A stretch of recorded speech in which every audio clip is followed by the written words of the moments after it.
ਹਾਜ਼ਰਾਂ ਲੈ ਕੇ ਅੱਜ ਦਾ ਲਾਈਵ ਚੱਜ ਦਾ ਲਾਈਵ।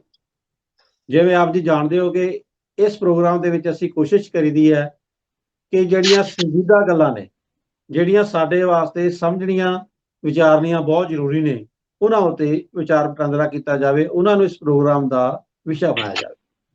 ਸੋ ਅੱਜ ਅਜਿਹੇ ਹੀ ਇੱਕ ਵਿਸ਼ੇ ਤੇ ਗੱਲ ਕਰਨ ਜਾ ਰਹੇ ਹਾਂ ਜਿਹਦੇ ਵਿੱਚ ਹਾਲ 'ਚ ਖਬਰ ਆਈ ਹੈ ਕਿ ਜੈਨ ਧਰਮ ਗ੍ਰੰਥਾਂ ਨੂੰ ਸੰਭਾਲਣ ਵਾਸਤੇ, ਜੈਨੀਆਂ ਨੇ ਆਪਣੇ ਧਰਮ ਗ੍ਰੰਥਾਂ ਦੀ ਜਿਹੜੀ ਵਿਰਾਸਤ ਹੈ ਉਹਨੂੰ ਸੰਭਾਲਣ ਵਾਸਤੇ ਇੱਕ ਵਿਸ਼ੇਸ਼ ਪ੍ਰਬੰਧ ਕੀਤਾ ਹੈ, ਜਿਸ ਤਹਿਤ ਉਹਨਾਂ ਨੇ ਕੀਤਾ ਸਪੈਸ਼ਲ ਤੌਰ ਤੇ ਤਾੜ ਪੱਤਰਾਂ ਦੇ ਉੱਤੇ 29 ਕਾਪੀਆਂ ਤਿਆਰ ਕੀਤੀਆਂ ਨੇ ਆਪਣੇ ਧਰਮ ਗ੍ਰੰਥਾਂ ਦੀਆਂ, ਔਰ ਇਹਨਾਂ ਨੂੰ ਇੱਕ ਵਿਸ਼ੇਸ਼ ਕਿਸਮ ਦੇ ਬੰਕਰ ਤਿਆਰ ਕਰਕੇ ਉਹਦੇ ਵਿੱਚ ਜਿਹੜਾ ਸੁਰੱਖਿਅਤ ਕੀਤਾ, ਔਰ ਦਾਅਵਾ ਇਹ ਕੀਤਾ ਜਾ ਰਿਹਾ ਕਿ 1500 ਸਾਲਾਂ ਤੱਕ ਚਾਹੇ ਦੁਨੀਆ ਦੇ ਉੱਤੇ, ਪ੍ਰਿਥਵੀ ਉੱਤੇ ਕਿਹੋ ਜਿਹੀ ਵੀ ਆਫਤ ਆ ਜਾਵੇ ਤਾਂ ਉਹ ਜਿਹੜੇ ਧਰਮ ਗ੍ਰੰਥ ਨੇ ਉਹਨਾਂ ਦਾ ਕੋਈ ਨੁਕਸਾਨ ਨਹੀਂ ਹੋ ਸਕਦਾ।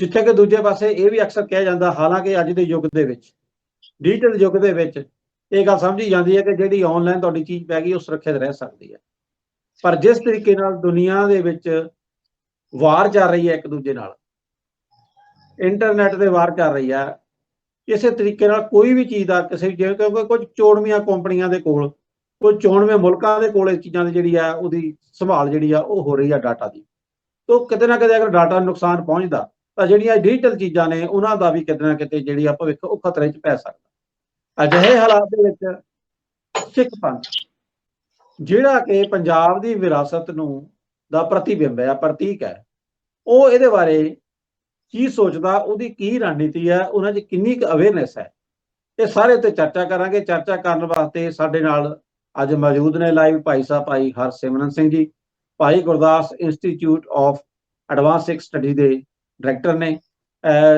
ਭਾਈ ਸਾਹਿਬ ਤੁਹਾਡਾ ਹਾਰਦਿਕ ਸਵਾਗਤ ਜੀ। ਧੰਨਵਾਦ ਜੀ। ਵਾਹਿਗੁਰੂ ਖਾਲਸਾ ਵਾਹਿਗੁਰੂ ਜੀ ਕੀ ਫਤਿਹ ਜੀ। ਭਾਈ ਸਾਹਿਬ, ਜੈਨ ਪੰਥ ਤੋਂ ਖਬਰ ਆਈ ਹੈ ਕਿ ਉਹਨਾਂ ਨੇ ਸੰਭਾਲਣ ਵਾਸਤੇ ਆਪਣੀ ਸਮਝ ਮੁਤਾਬਕ ਇੱਕ ਵੱਖਰਾ ਉਪਰਾਲਾ ਕੀਤਾ ਹੈ, ਤਾਂ ਕੀ ਦੇਖਦੇ ਹੋ ਕਿ ਪੰਜਾਬ ਦੀ ਵਿਰਾਸਤ ਨੂੰ, ਸਿੱਖ ਇਤਿਹਾਸ ਨੂੰ ਸੰਭਾਲਣ ਵਾਸਤੇ, ਸਿੱਖ ਵਿਰਾਸਤਾਂ ਨੂੰ ਸੰਭਾਲਣ ਲਈ ਸਿੱਖ ਪੰਥ ਕਿੰਨਾ ਕੁ ਜਾਗਰੂਕ ਹੈ, ਕੀ ਦਸ਼ਾ ਹੈ? ਜਿਹੜਾ ਤੁਸੀਂ ਅੱਜ ਵਿਸ਼ਾ ਲਿਆ ਗੁਰਪ੍ਰੀਤ ਜੀ, ਬੜਾ ਇੰਪੋਰਟੈਂਟ ਹੈ ਜੀ। ਇਸ ਇੰਪੋਰਟੈਂਟ ਹੈ ਕਿਉਂਕਿ ਅਸੀਂ ਆਪਣੀ ਜਿਹੜੀ ਸਿੱਖ ਵਿਰਾਸਤ ਹੈ, ਚਾਹੇ ਉਹ ਸਿਧਾਂਤਕ ਹੈ, ਚਾਹੇ ਉਹ ਲਿਖਤ ਰੂਪ ਵਿੱਚ ਹੈ, ਚਾਹੇ ਉਹ ਸਾਡੇ ਜਿਹੜੇ ਮੋਨੂਮੈਂਟਸ ਨੇ, ਪ੍ਰਾਚੀਨ ਸਾਡੀਆਂ ਇਮਾਰਤਾਂ ਨੇ, ਉਹਨਾਂ ਨੂੰ ਸੰਭਾਲਣ 'ਚ ਬੜੇ ਵੇਸਲੇ ਰਹੇ ਆ ਜੀ। ਜਿਹੜੀ ਗੱਲ ਕੀਤੀ ਹੈ ਕਿ ਜੈਨ ਧਰਮ ਵਾਲਿਆਂ ਨੇ ਇਸ ਬਾਰੇ ਵਿਚਾਰ ਕੀਤਾ ਹੈ ਕਿ ਤਾੜ ਪੱਤਰਾਂ ਤੇ ਐਸੀ ਜਿਹੜੀ ਹੈ ਉਹ ਗ੍ਰੰਥਾਂ ਨੂੰ ਲਿਖ ਜੀ 12 ਸਾਲ ਤੱਕ, ਸੈਂਕੜੇ ਸਾਲ ਤੱਕ ਬਚਿਆ ਰਹਿੰਦਾ ਹੈ ਜੀ। ਇੱਥੇ ਮੈਂ ਜ਼ਿਕਰ ਕਰਾਂਗਾ ਤਾੜ ਪੱਤਰ ਕੀ ਹੁੰਦੇ ਨੇ। ਜੀ ਜੀ ਜੀ। ਤਾੜ ਪੱਤਰ ਕੁਦਰਤ ਵੱਲੋਂ ਦਿੱਤੀ ਗਈ ਐਸੀ ਬਖਸ਼ਿਸ਼ ਹੈ, ਬੂਟੇ ਨੇ ਜਿਨ੍ਹਾਂ ਦੇ ਬੜੇ ਚੌੜੇ ਪੱਤੇ ਹੁੰਦੇ ਨੇ ਜੀ, ਚੌੜੇ ਪੱਤੇ ਨੇ, ਤੇ ਉਹਨਾਂ ਤੇ ਬੜੀ ਜੋ ਕੁਦਰਤ ਨੇ ਰੰਗ ਦਿੱਤੇ ਹੋਏ ਨੇ ਸਾਨੂੰ ਜੀ, ਕੁਦਰਤ ਵਨਸਪਤੀ ਦੇ ਵਿੱਚ, ਉਹਨਾਂ ਰੰਗਾਂ ਨੂੰ ਤਿਆਰ ਕਰਕੇ ਉਹਨਾਂ ਉੱਤੇ ਲਿਖੇ, ਜੋ ਚੀਜ਼ ਲਿਖੀ ਜਾਂਦੀ ਹੈ ਉਹ ਸੰਭਾਲੀ ਜਾਂਦੀ ਹੈ, ਔਰ ਉਸ ਨੂੰ ਅਗਰ ਕੋਈ, ਕਿਉਂਕਿ ਗੱਲ ਬੜੀ ਸਪਸ਼ਟ ਹੈ ਕਿ ਜਿਹੜੀ ਕਾਲ 'ਚ ਪੈਦਾ ਹੁੰਦੀ ਹੈ, ਕਾਲ 'ਚ ਫਨਾ ਹੋ ਜਾਂਦੀ ਹੈ। ਜੀ ਜੀ। ਤਾੜ ਪੱਤਰਾਂ ਦਾ ਇਤਿਹਾਸ ਸਾਰਾ ਵਿਸ਼ਵ ਇਤਿਹਾਸ ਦੇ ਵਿੱਚ ਬਹੁਤਾ ਲੰਬਾ ਨਹੀਂ ਹੈ, ਕਿਉਂਕਿ ਜਿਹੜਾ ਲਿਖਤੀ ਇਤਿਹਾਸ ਹੈ ਉਹ 4-5 ਹਜ਼ਾਰ ਸਾਲ, 10,000 ਸਾਲ ਐਗਰੀਕਲਚਰ ਏਜ ਦਾ ਹੈਗਾ। ਤੇ ਇੰਡੀਆ ਖਾਸ ਤੌਰ ਤੇ ਜਿਹੜੇ ਵੇਦ ਰਚੇ ਗਏ, ਜਾਂ ਉਸ ਤੋਂ ਬਾਅਦ ਮਨੂ ਸਿਮਰਤੀ ਰਚੀ ਗਈ, ਜਾਂ ਬਿਦਰ ਨੀਤੀ ਰਚੀ ਗਈ, ਜਾਂ ਉਸ ਤੋਂ ਬਾਅਦ ਪੱਲਿਆਂ ਦਾ ਅਰਥ ਸ਼ਾਸਤਰ ਆਇਆ, ਇਹ ਸਾਰੇ ਪਹਿਲਾਂ ਯਾਦਾਂ ਨਾਲ ਯਾਦ ਰੱਖ ਕੇ ਜਿਹੜੇ ਸਾਰੇ ਸਕਾਲਰ ਸੀ, ਵਿਦਵਾਨ ਸੀਗੇ, ਜਾਂ ਜਿਹੜੇ ਵਿਦਿਆਰਥੀ ਸੀ, ਯਾਦ ਕਰਕੇ ਉਹਨਾਂ ਨੂੰ ਅਗਲੀ ਜਨਰੇਸ਼ਨ ਕੋਲ ਪਹੁੰਚਾਉਂਦੇ ਸੀਗੇ ਜੀ। ਜੇ ਤਾੜ ਪੱਤਰਾਂ ਦੀ ਕਾਢ ਵੀ ਨਹੀਂ ਸੀ ਹੋਈ ਤੇ ਕਾਗਜ਼ ਦੀ ਕਾਢ ਵੀ ਨਹੀਂ ਸੀ ਹੋਈ, ਕਿਉਂਕਿ ਕਾਗਜ਼ ਦੀ ਕਾਢ ਬਾਅਦ ਵਿੱਚ 3-4 ਸਦੀ ਚ ਚੀਨ ਨੇ ਕੀਤੀ ਜੀ, ਔਰ ਭਾਰਤ ਵਿੱਚ ਆਈ।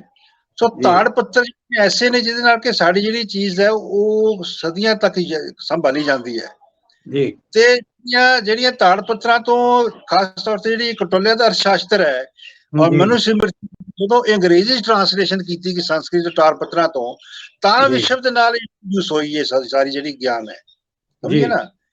ਇਸ ਤਰ੍ਹਾਂ ਜਿਹੜੇ ਵੇਦ ਨੇ ਇਸ ਤਰ੍ਹਾਂ ਯਾਦ ਕਰਕੇ ਉਹ ਚੋਂ 10,000 ਦੇ ਕਰੀਬ ਜਿਹੜੇ ਸ਼ਲੋਕ ਸੀ ਉਹ ਗਵਾਚ ਗਏ ਜੀ। ਸੋ ਇਹ ਜਿਹੜਾ ਜੈਨ ਧਰਮ ਵਾਲਿਆਂ ਨੇ ਇਹ ਕੀਤਾ ਹੈ ਉਪਰਾਲਾ, ਇਹ ਬੜਾ ਸ਼ਲਾਘਾਯੋਗ ਹੈ। ਲੇਕਿਨ ਇਸ ਦੇ ਨਾਲ ਇੱਕ ਹੋਰ ਬੜੀ ਗੱਲ ਹੈ ਕਿ ਅੱਜ ਜਿਹੜਾ ਸਮਾਂ ਟੈਕਨੋਲੋਜੀ ਜਿਵੇਂ ਐਡਵਾਂਸ ਕਰ ਗਈ ਹੈ, ਐਡਵਾਂਸਮੈਂਟ ਹੋ ਗਈ ਹੈ, ਉਸ ਤਾੜ ਪੱਤਰ ਜਿਹੜੇ ਨੇ ਬਹੁਤੇ ਜ਼ਰੂਰਤ ਨਹੀਂ ਵੀ ਰਹਿੰਦੀ, ਕਿਉਂਕਿ ਜਿਹੜੇ ਸਕ੍ਰਿਪਟ ਨੇ ਉਹਨਾਂ ਦੀ ਅੱਗੇ ਜਿਹੜੀ ਪ੍ਰਿੰਟਿੰਗ ਹੈ ਉਹ ਲਗਾਤਾਰ ਹੁੰਦੀ ਰਹਿੰਦੀ ਹੈ ਜੀ।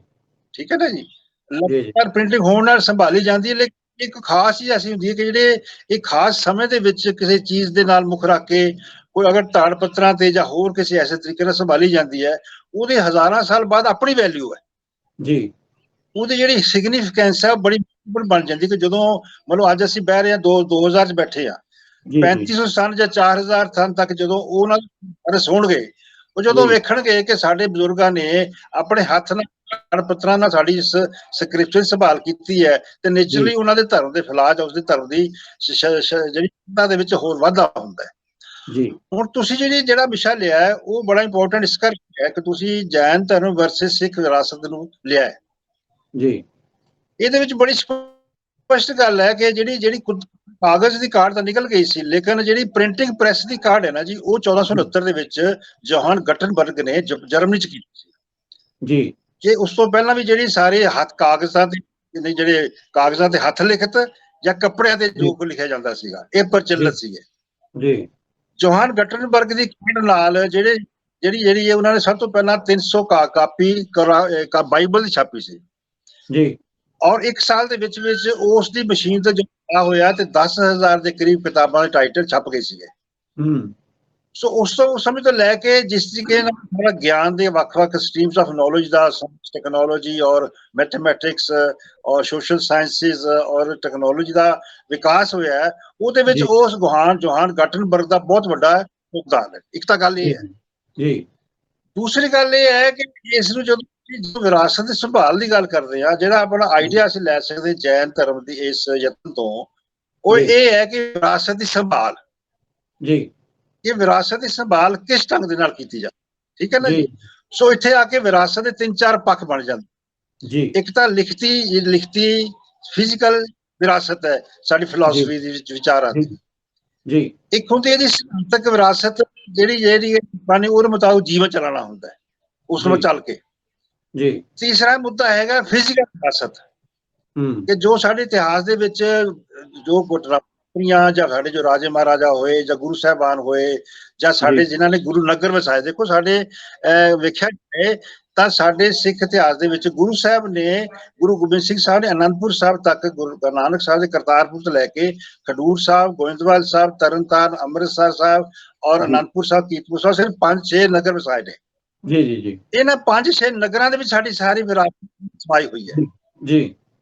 ਔਰ ਇਹਦੇ ਵਿੱਚ ਸਾਡੇ 2 ਮੁੱਖ ਖੇਤਰ ਨੇ, ਸ਼ਹਿਰ ਨੇ, ਅੰਮ੍ਰਿਤਸਰ ਔਰ ਅਨੰਦਪੁਰ ਸਾਹਿਬ, ਜਿੱਥੇ ਕਿ ਗੁਰੂ ਸਾਹਿਬ ਦੇ ਵੇਲੇ ਜੋ ਕਿਲੇ ਬਣੇ ਜਾਂ ਉਹਨਾਂ ਦੀ ਰਿਹਾਇਸ਼ਾਂ ਬਣੀਆਂ ਜਾਂ ਹੋਰ ਜੋ ਸਥਾਨ ਬਣੇ, ਉਹ ਸੰਭਾਲੇ ਨਹੀਂ ਗਏ। ਇਹ ਗੱਲ ਬੜੀ ਸਪਸ਼ਟ ਹੈ। ਸੋ ਇਸ ਪੱਖ ਆ ਕੇ ਮੈਂ ਕਹਿੰਦਾ, ਇੱਕ ਤਾਂ ਵਿਰਾਸਤ, ਸਿਧਾਂਤਕ ਵਿਰਾਸਤ, ਇੱਕ ਜਿਹੜੀ ਵਿਚਾਰਾਂ ਨੂੰ ਸੰਭਾਲਣ ਦੀ ਵਿਰਾਸਤ ਹੈ।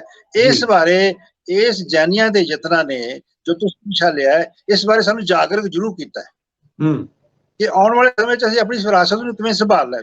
ਗੱਲ ਜਿਹੜੀ ਹੈ ਉਹ ਹੈ ਪੋਲੀਟੀਕਲ ਵਿਰਾਸਤ ਜੀ।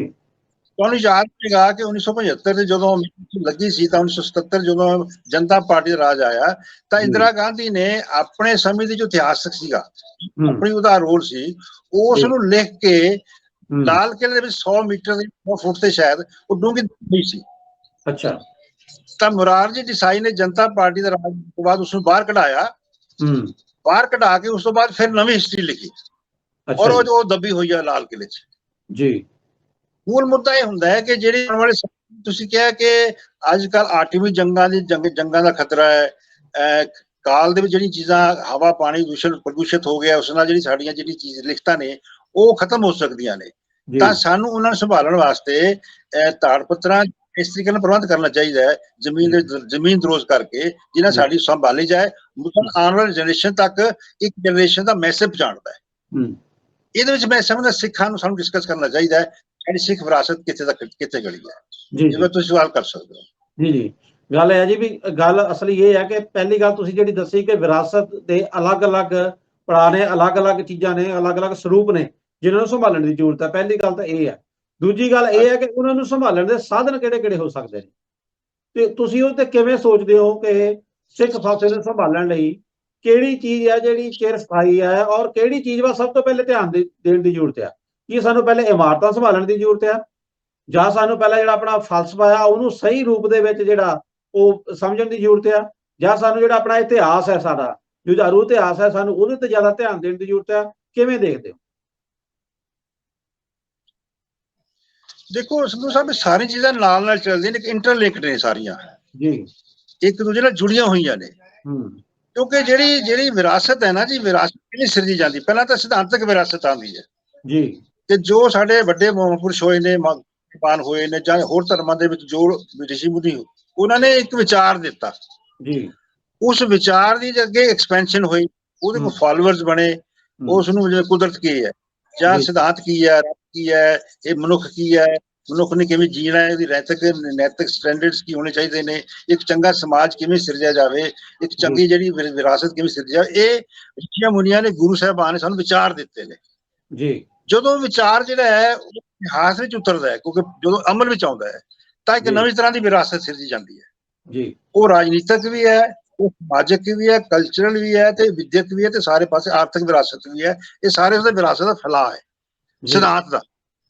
ਸੋ ਜਦੋਂ ਅਸੀਂ ਸਮਝਦੇ ਹਾਂ ਕਿ ਜਦੋਂ ਵੱਖ-ਵੱਖ ਸਮਿਆਂ ਦੇ ਵੱਖ-ਵੱਖ ਰਾਜ ਹੋਏ, ਚਾਹੇ ਉਹ ਯੂਨਾਨ ਵਿੱਚ ਹੋਏ, ਗ੍ਰੀਕ ਵਿੱਚ ਹੋਏ, ਗ੍ਰੀਸ ਵਿੱਚ, ਜਾਂ ਚੀਨ ਚ ਹੋਏ, ਜਾਂ ਮੁਸਲਿਮ ਵਿਰਾਸਤ ਜਿਹੜੀ ਹੈ, ਮੈਡੀਟੇਰੀਅਨ ਸਿਵਲਾਈਜੇਸ਼ਨ ਹੈ, ਜਾਂ ਮਿਸਰੀ ਸਿਵਲਾਈਜੇਸ਼ਨ ਹੈ, ਮਾਇਆ ਸਿਵਲਾਈਜੇਸ਼ਨ ਹੈ, ਜਾਂ ਸਿੱਖ ਸਿਵਲਾਈਜੇਸ਼ਨ, ਜਾਂ ਸਿੰਧ ਘਾਟੀ ਦੀ ਸਿਵਲਾਈਜੇਸ਼ਨ ਨੇ, ਇਹ ਸਾਰੀਆਂ ਆਪਣੇ ਆਪ ਚ ਪਈਆਂ ਨੇ ਜੀ। ਹੁਣ ਜਦੋਂ ਅਸੀਂ ਵਿਰਾਸਤਾਂ ਨੂੰ ਕੱਢਦੇ ਹਾਂ ਤਾਂ ਸਾਰਾ ਕੁਝ ਹੇਠਾਂ ਦੱਬਿਆ ਹੋਇਆ ਜੀ। ਕਿੰਨੇ ਦੇਖੋ ਭਾਂਡੇ, ਕਿੰਨੇ ਹੋਰ ਜਿਹੜੇ ਸਾਡੇ ਗਹਿਣੇ ਵਗੈਰਾ ਸਾਰੇ ਧਰਤੀ ਚੋਂ ਨਿਕਲੇ ਹੋਏ ਨੇ, ਸੰਭਾਲੇ ਹੋਏ ਨੇ। ਇੱਕ ਤਾਂ ਉਹ ਹੈ ਜਿਸ ਨਾਲ ਕੀ ਹੈ ਕਿ ਆਉਣ ਵਾਲੀ ਜਿਹੜੀਆਂ ਨੇ ਉਹਨਾਂ ਨੂੰ ਦਾ ਪਤਾ ਲੱਗਦਾ ਹੈ ਕਿ ਸਾਡੇ ਵੱਡੇ ਵਡੇਰੇ ਕਿਸ ਢੰਗ ਦੇ ਨਾਲ ਰਹਿੰਦੇ ਸੀਗੇ, ਔਰ ਕਿਸ ਢੰਗ ਦਾ ਜੀਵਨ ਜੀਂਦੇ ਸੀ, ਤੇ ਕੀ ਕੁਝ ਉਹਨਾਂ ਨੇ ਸਾਡੇ ਵਾਸਤੇ ਸਿਰਜਿਆ। ਕਿਉਂਕਿ ਉਹ ਸਾਰਾ ਕੁਝ ਧਰਤੀ ਥੱਲੇ ਫਨਾ ਹੋ ਗਿਆ, ਉਹ ਪਹੁੰਚਾਉਣ ਵਾਸਤੇ ਸਾਰਾ ਯਤਨ ਕੀਤੇ ਗਏ ਤਾੜ ਪੱਤਰਾਂ ਦਾ। ਸੋ ਵੈਸੇ ਇੱਕ ਸਿਧਾਂਤਕ ਵਿਰਾਸਤ, ਦੂਸਰੀ ਫਿਜ਼ੀਕਲ ਵਿਰਾਸਤ, ਉਸ ਨੂੰ ਅਪਣਾਉਣ ਦੀ ਅਮਲੀ ਵਿਰਾਸਤ ਜੀ। ਤੀਸਰਾ ਹੁੰਦਾ ਜੀ ਜਿਹੜੀਆਂ ਇਹਨਾਂ ਇਸ ਸਮੇਂ ਦੌਰਾਨ ਬਿਲਡਿੰਗਸ ਉਸਾਰੀਆਂ ਜਾਂਦੀਆਂ ਨੇ ਜੀ, ਉਹ ਬਿਲਡਿੰਗਸ ਜਿਹੜੀਆਂ ਨੇ ਕੀ ਮੈਸੇਜ ਦਿੰਦੀਆਂ ਨੇ? ਦੇਖੋ ਆਪਣੇ ਸਮੇਂ 'ਚ ਜਿਹੜੇ ਕਿਲੇ ਵਗੈਰਾ ਪਹਿਲਾਂ ਉਹ ਅਜੇ ਵੀ ਖੜੇ ਨੇ ਜੀ, ਖਾਸ ਤੌਰ ਤੇ ਯੂਨਾਨ ਦੇ ਵਿੱਚ, ਜਿਹਨੂੰ ਮੈਂ ਐਗਜ਼ਾਮਪਲ ਲਵਾਂਗਾ ਯਹੂਦੀਆਂ ਦੀ ਜੀ। ਯਹੂਦੀਆਂ ਦੇ ਕਿੰਗ ਸੋਲੋਮਨ ਹੋਇਆ 2-2.5 ਪਹਿਲਾਂ, ਕਿੰਗ ਸੋਲੋਮਨ ਬੜਾ ਪ੍ਰਤਾਪੀ ਰਾਜਾ ਸੀ ਯਹੂਦੀਆਂ ਦਾ। ਉਸ ਨੂੰ ਕਰੂਸੇਡਰਸ ਨੇ ਆ ਕੇ ਹਰਾ ਦਿੱਤਾ ਤੇ ਉਸ ਦਾ ਜਿਹੜਾ ਸਾਰਾ ਕਿਲਾ ਸੀ ਢਾਹ ਦਿੱਤਾ ਗਿਆ, ਠੀਕ ਹੈ ਨਾ ਜੀ। ਉਹ ਢਾਹ ਦਿੱਤਾ ਗਿਆ ਤੇ ਉਹਦੀ ਇੱਕ ਦੀਵਾਰ ਬਚੀ ਹੋਈ, ਹੈ ਜੀ, ਜਿੱਥੇ ਕਿ ਯਰੂਸ਼ਲਮ ਦੇ ਵਿੱਚ ਯਹੂਦੀ ਜਿਹੜੇ ਰਹਿੰਦੇ ਨੇ, ਸੰਭਾਲ ਕਰਦੇ ਨੇ, ਉਹਨਾਂ ਨੇ ਦੀਵਾਰ ਨੂੰ ਛੇੜਿਆ ਨਹੀਂ। ਉਹ ਦੀਵਾਰ ਐਜ ਇਟ ਇਜ਼ ਤਾਂ ਖੜੀ ਹੈ ਜਿਸ ਉੱਥੇ ਜਾ ਕੇ ਜਿਹੜੇ ਯਹੂਦੀ ਨੇ ਆਪਣੇ ਉਸ ਸੋਲੋਮਨ ਨੂੰ ਯਾਦ ਕਰਦੇ ਨੇ, ਆਪਣੀ ਗਲੋਰੀ ਨੂੰ, ਆਪਣੇ ਗੌਰਵ ਨੂੰ ਯਾਦ ਕਰਕੇ ਉਹ ਇਤਿਹਾਸ ਦੇ ਗਵਾਹ ਬਣ ਜਾਂਦੇ ਨੇ ਜੀ, ਠੀਕ ਹੈ ਨਾ ਜੀ। ਸੋ ਜਦੋਂ ਉਸਨੂੰ ਉੱਥੇ ਜਾ ਕੇ ਰੋਂਦੇ ਵੀ ਨੇ, ਜਦੋਂ ਯਹੂਦੀ ਗੁਲਾਮ ਸੀਗੇ ਉੱਥੇ ਜਾ ਕੇ ਰੋਂਦੇ ਸੀ ਕਿ ਸਾਡੇ ਨਾਲ ਕੀ ਵਾਪਰਿਆ, ਉਹ ਉਸਨੂੰ ਅਸੀਂ ਵੇਲੇ ਵਾਲ ਕਹਿੰਦੇ, ਕੁਰਲਾਂਦੀ ਹੋਈ ਵਾਲ। ਇਸ ਤਰ੍ਹਾਂ ਯੂਨਾਨ ਦੇ ਵਿੱਚ, ਰੋਮ ਦੇ ਵਿੱਚ ਬੜੀ ਵਿਰਾਸਤਾਂ ਪਈਆਂ ਨੇ, ਜਿਹੜੀਆਂ ਕ੍ਰਿਸਚੀਅਨ ਚਰਚ ਹੋਈਆਂ ਉਹਨਾਂ ਨੇ ਬੜੀ ਵਿਰਾਸਤਾਂ 2-2 1000 ਸਾਲ ਦੀਆਂ, 2.5 ਦੀਆਂ, 12 ਸਾਲਾਂ ਸੰਭਾਲੀਆਂ ਹੋਈਆਂ ਨੇ ਐਜ ਇਟ ਇਜ਼। ਪਰ ਦੁਖਾਂਤ ਸੰਧੂ ਸਾਹਿਬ ਕਿ ਸਾਡੀ ਸਿੱਖ ਵਿਰਾਸਤ ਬੜੀ ਲੇਟੈਸਟ ਹੈ, ਜਿਹਨੂੰ ਕਹਿੰਦੇ ਧਰਮ ਵੀ ਕਹਿੰਦੇ ਆ, ਧਰਮ ਲੇਟੈਸਟ ਹੈ, ਫਿਲਾਸਫੀ ਲੇਟੈਸਟ ਹੈ। ਸਾਡੇ ਰਾਜ ਹੋਏ, ਔਰ ਰਾਜ ਸਾਡੀਆਂ ਜਿਹੜੀਆਂ ਗੁਰੂ ਸਾਹਿਬਾਨ ਨੇ ਇਮਾਰਤਾਂ ਸਿਰਜੀਆਂ ਸੀਗੀਆਂ, ਗੁਰਦੁਆਰੇ ਸਿਰਜੇ ਸੀਗੇ, ਉਹ ਧਰਮਸ਼ਾਲਾਵਾਂ, ਉਹ ਸਾਰੀਆਂ ਇਸ ਲਈ ਇਤਿਹਾਸ ਦੇ ਵਿੱਚ ਕਿਤੇ ਲੱਭਦੀਆਂ ਹੀ ਨਹੀਂ ਹੈ ਜੀ। ਇਹ ਦੁਖਾਂਤ ਹੈ। ਜਿਵੇਂ ਦੇਖੋ ਮੈਂ ਅਨੰਦਪੁਰ ਸਾਹਿਬ 'ਚ ਰਹਿਣਾ, ਅਨੰਦਪੁਰ ਸਾਹਿਬ 'ਚ 7 ਸਰਕਾਰਾਂ ਛੋਟੀਆਂ ਹੋਈਆਂ ਸੀਗੀਆਂ ਜੀ। ਕਿਲ੍ਹਾ ਆਨੰਦਗੜ੍ਹ ਸਾਹਿਬ 5 ਕਿਲ੍ਹੇ ਸੀਗੇ, ਕਿਲ੍ਹਿਆਂ ਦਾ ਕੋਈ ਨਾਮੋ ਨਿਸ਼ਾਨ ਉਸ ਵੇਲੇ ਦਾ ਨਹੀਂ ਹੈਗਾ ਜੀ। ਇੱਕ ਜਿਹੜਾ ਸਾਡਾ ਨੁਕਸਾਨ ਕੀਤਾ, ਕਾਰ ਸੇਵਾ ਨੇ ਬਹੁਤ ਕੀਤਾ ਨੁਕਸਾਨ ਜੀ। ਕਾਰ ਜਿਹੜੀ ਆਪਣੇ ਆਪ ਦੇ ਵਿੱਚ ਕਹਿ ਸਕਦੇ ਆ ਕਿ ਉਹ ਇੱਕ ਗੁਰਦੁਆਰਿਆਂ ਦੀ ਉਸਾਰੀ ਵਾਸਤੇ, ਸੰਭਾਲ ਵਾਸਤੇ ਬਣੀ ਹੋਈ ਸੀ ਕਿ ਨਵੇਂ ਗੁਰਦੁਆਰੇ, ਨਵੀਆਂ ਇਮਾਰਤਾਂ ਸਤਾਰਨ, ਲੇਕਿਨ ਇਹਨਾਂ ਨੇ ਉਹਨੂੰ ਢਾਹ ਕੇ ਉੱਥੇ ਸੰਗਮਰਮਰ ਪੱਥਰ ਲਗਾ ਕੇ ਉਸ ਨੂੰ ਤਹਿਸ-ਨਹਿਸ ਕਰ ਦਿੱਤਾ। ਯਾਨੀ ਸਾਡਾ ਇਸ ਲਈ ਅਸੀਂ ਬੜੇ ਵੱਡੇ ਇੱਕ ਥ੍ਰੈਟ ਵਿੱਚ ਜੀ ਰਹੇ ਹਾਂ। ਸਾਡੀ ਸਿਧਾਂਤਕ ਵਿਰਾਸਤ ਵੀ ਕਮਜ਼ੋਰ ਪੈ ਰਹੀ ਹੈ ਸਾਡੇ ਜਮਾਨੇ ਦੇ ਵਿੱਚ, ਅਸੀਂ ਉਸ ਅਨੁਸਾਰ ਅਮਲੀ ਜੀਵਨ ਵੀ ਨਹੀਂ ਜੀ ਪਾ ਰਹੇ, ਸਾਡੀ ਸਿਆਸਤ ਵੀ ਕਮਜ਼ੋਰ ਪੈ ਰਹੀ ਹੈ, ਸਾਡੀ ਜਿਹੜੀਆਂ ਉਹ ਨਿਸ਼ਾਨੀਆਂ ਨੇ ਸਾਡੀਆਂ ਵਿਰਾਸਤ ਦੀਆਂ ਉਹ ਵੀ ਕਮਜ਼ੋਰ ਪੈ ਰਹੀਆਂ। ਮੈਂ ਤੁਹਾਨੂੰ ਇੱਕ ਛੋਟੀ ਗੱਲ ਦੱਸਦਾ, ਇਹ ਸਾਡੇ ਇੱਥੇ ਆਨੰਦਗੜ੍ਹ ਸਾਹਿਬ ਹੈ ਜੀ, ਜੀ ਕਿਲਾ ਆਨੰਦਪੁਰ ਸਾਹਿਬ ਗੁਰੂ ਗੋਬਿੰਦ ਸਿੰਘ ਮਹਾਰਾਜ ਦਾ ਸਾਰੇ ਮਤਲਬ ਜਿਹੜੇ ਮਹਿਲ ਸੀਗੇ ਬੱਚਿਆਂ ਦਾ, ਇੱਕ ਸਾਰੇ ਸਿੰਘ ਰਹਿੰਦੇ ਕਿਲਾ ਸੀਗੇ। ਜੀ ਜੀ ਰੋਪੜ ਆਨੰਦਪੁਰ ਸਾਹਿਬ ਦੇ ਰਸਤੇ ਤੇ ਕਿਲਾ ਹੈ। ਜੀ ਉੱਥੇ ਸਾਰੀ ਜਿਹੜੀ ਬਿਲਡਿੰਗ ਸੀਗੀ ਨਾ ਜੀ, ਉਹ ਸਾਰੀ ਢਾਹ ਦਿੱਤੀ ਗਈ।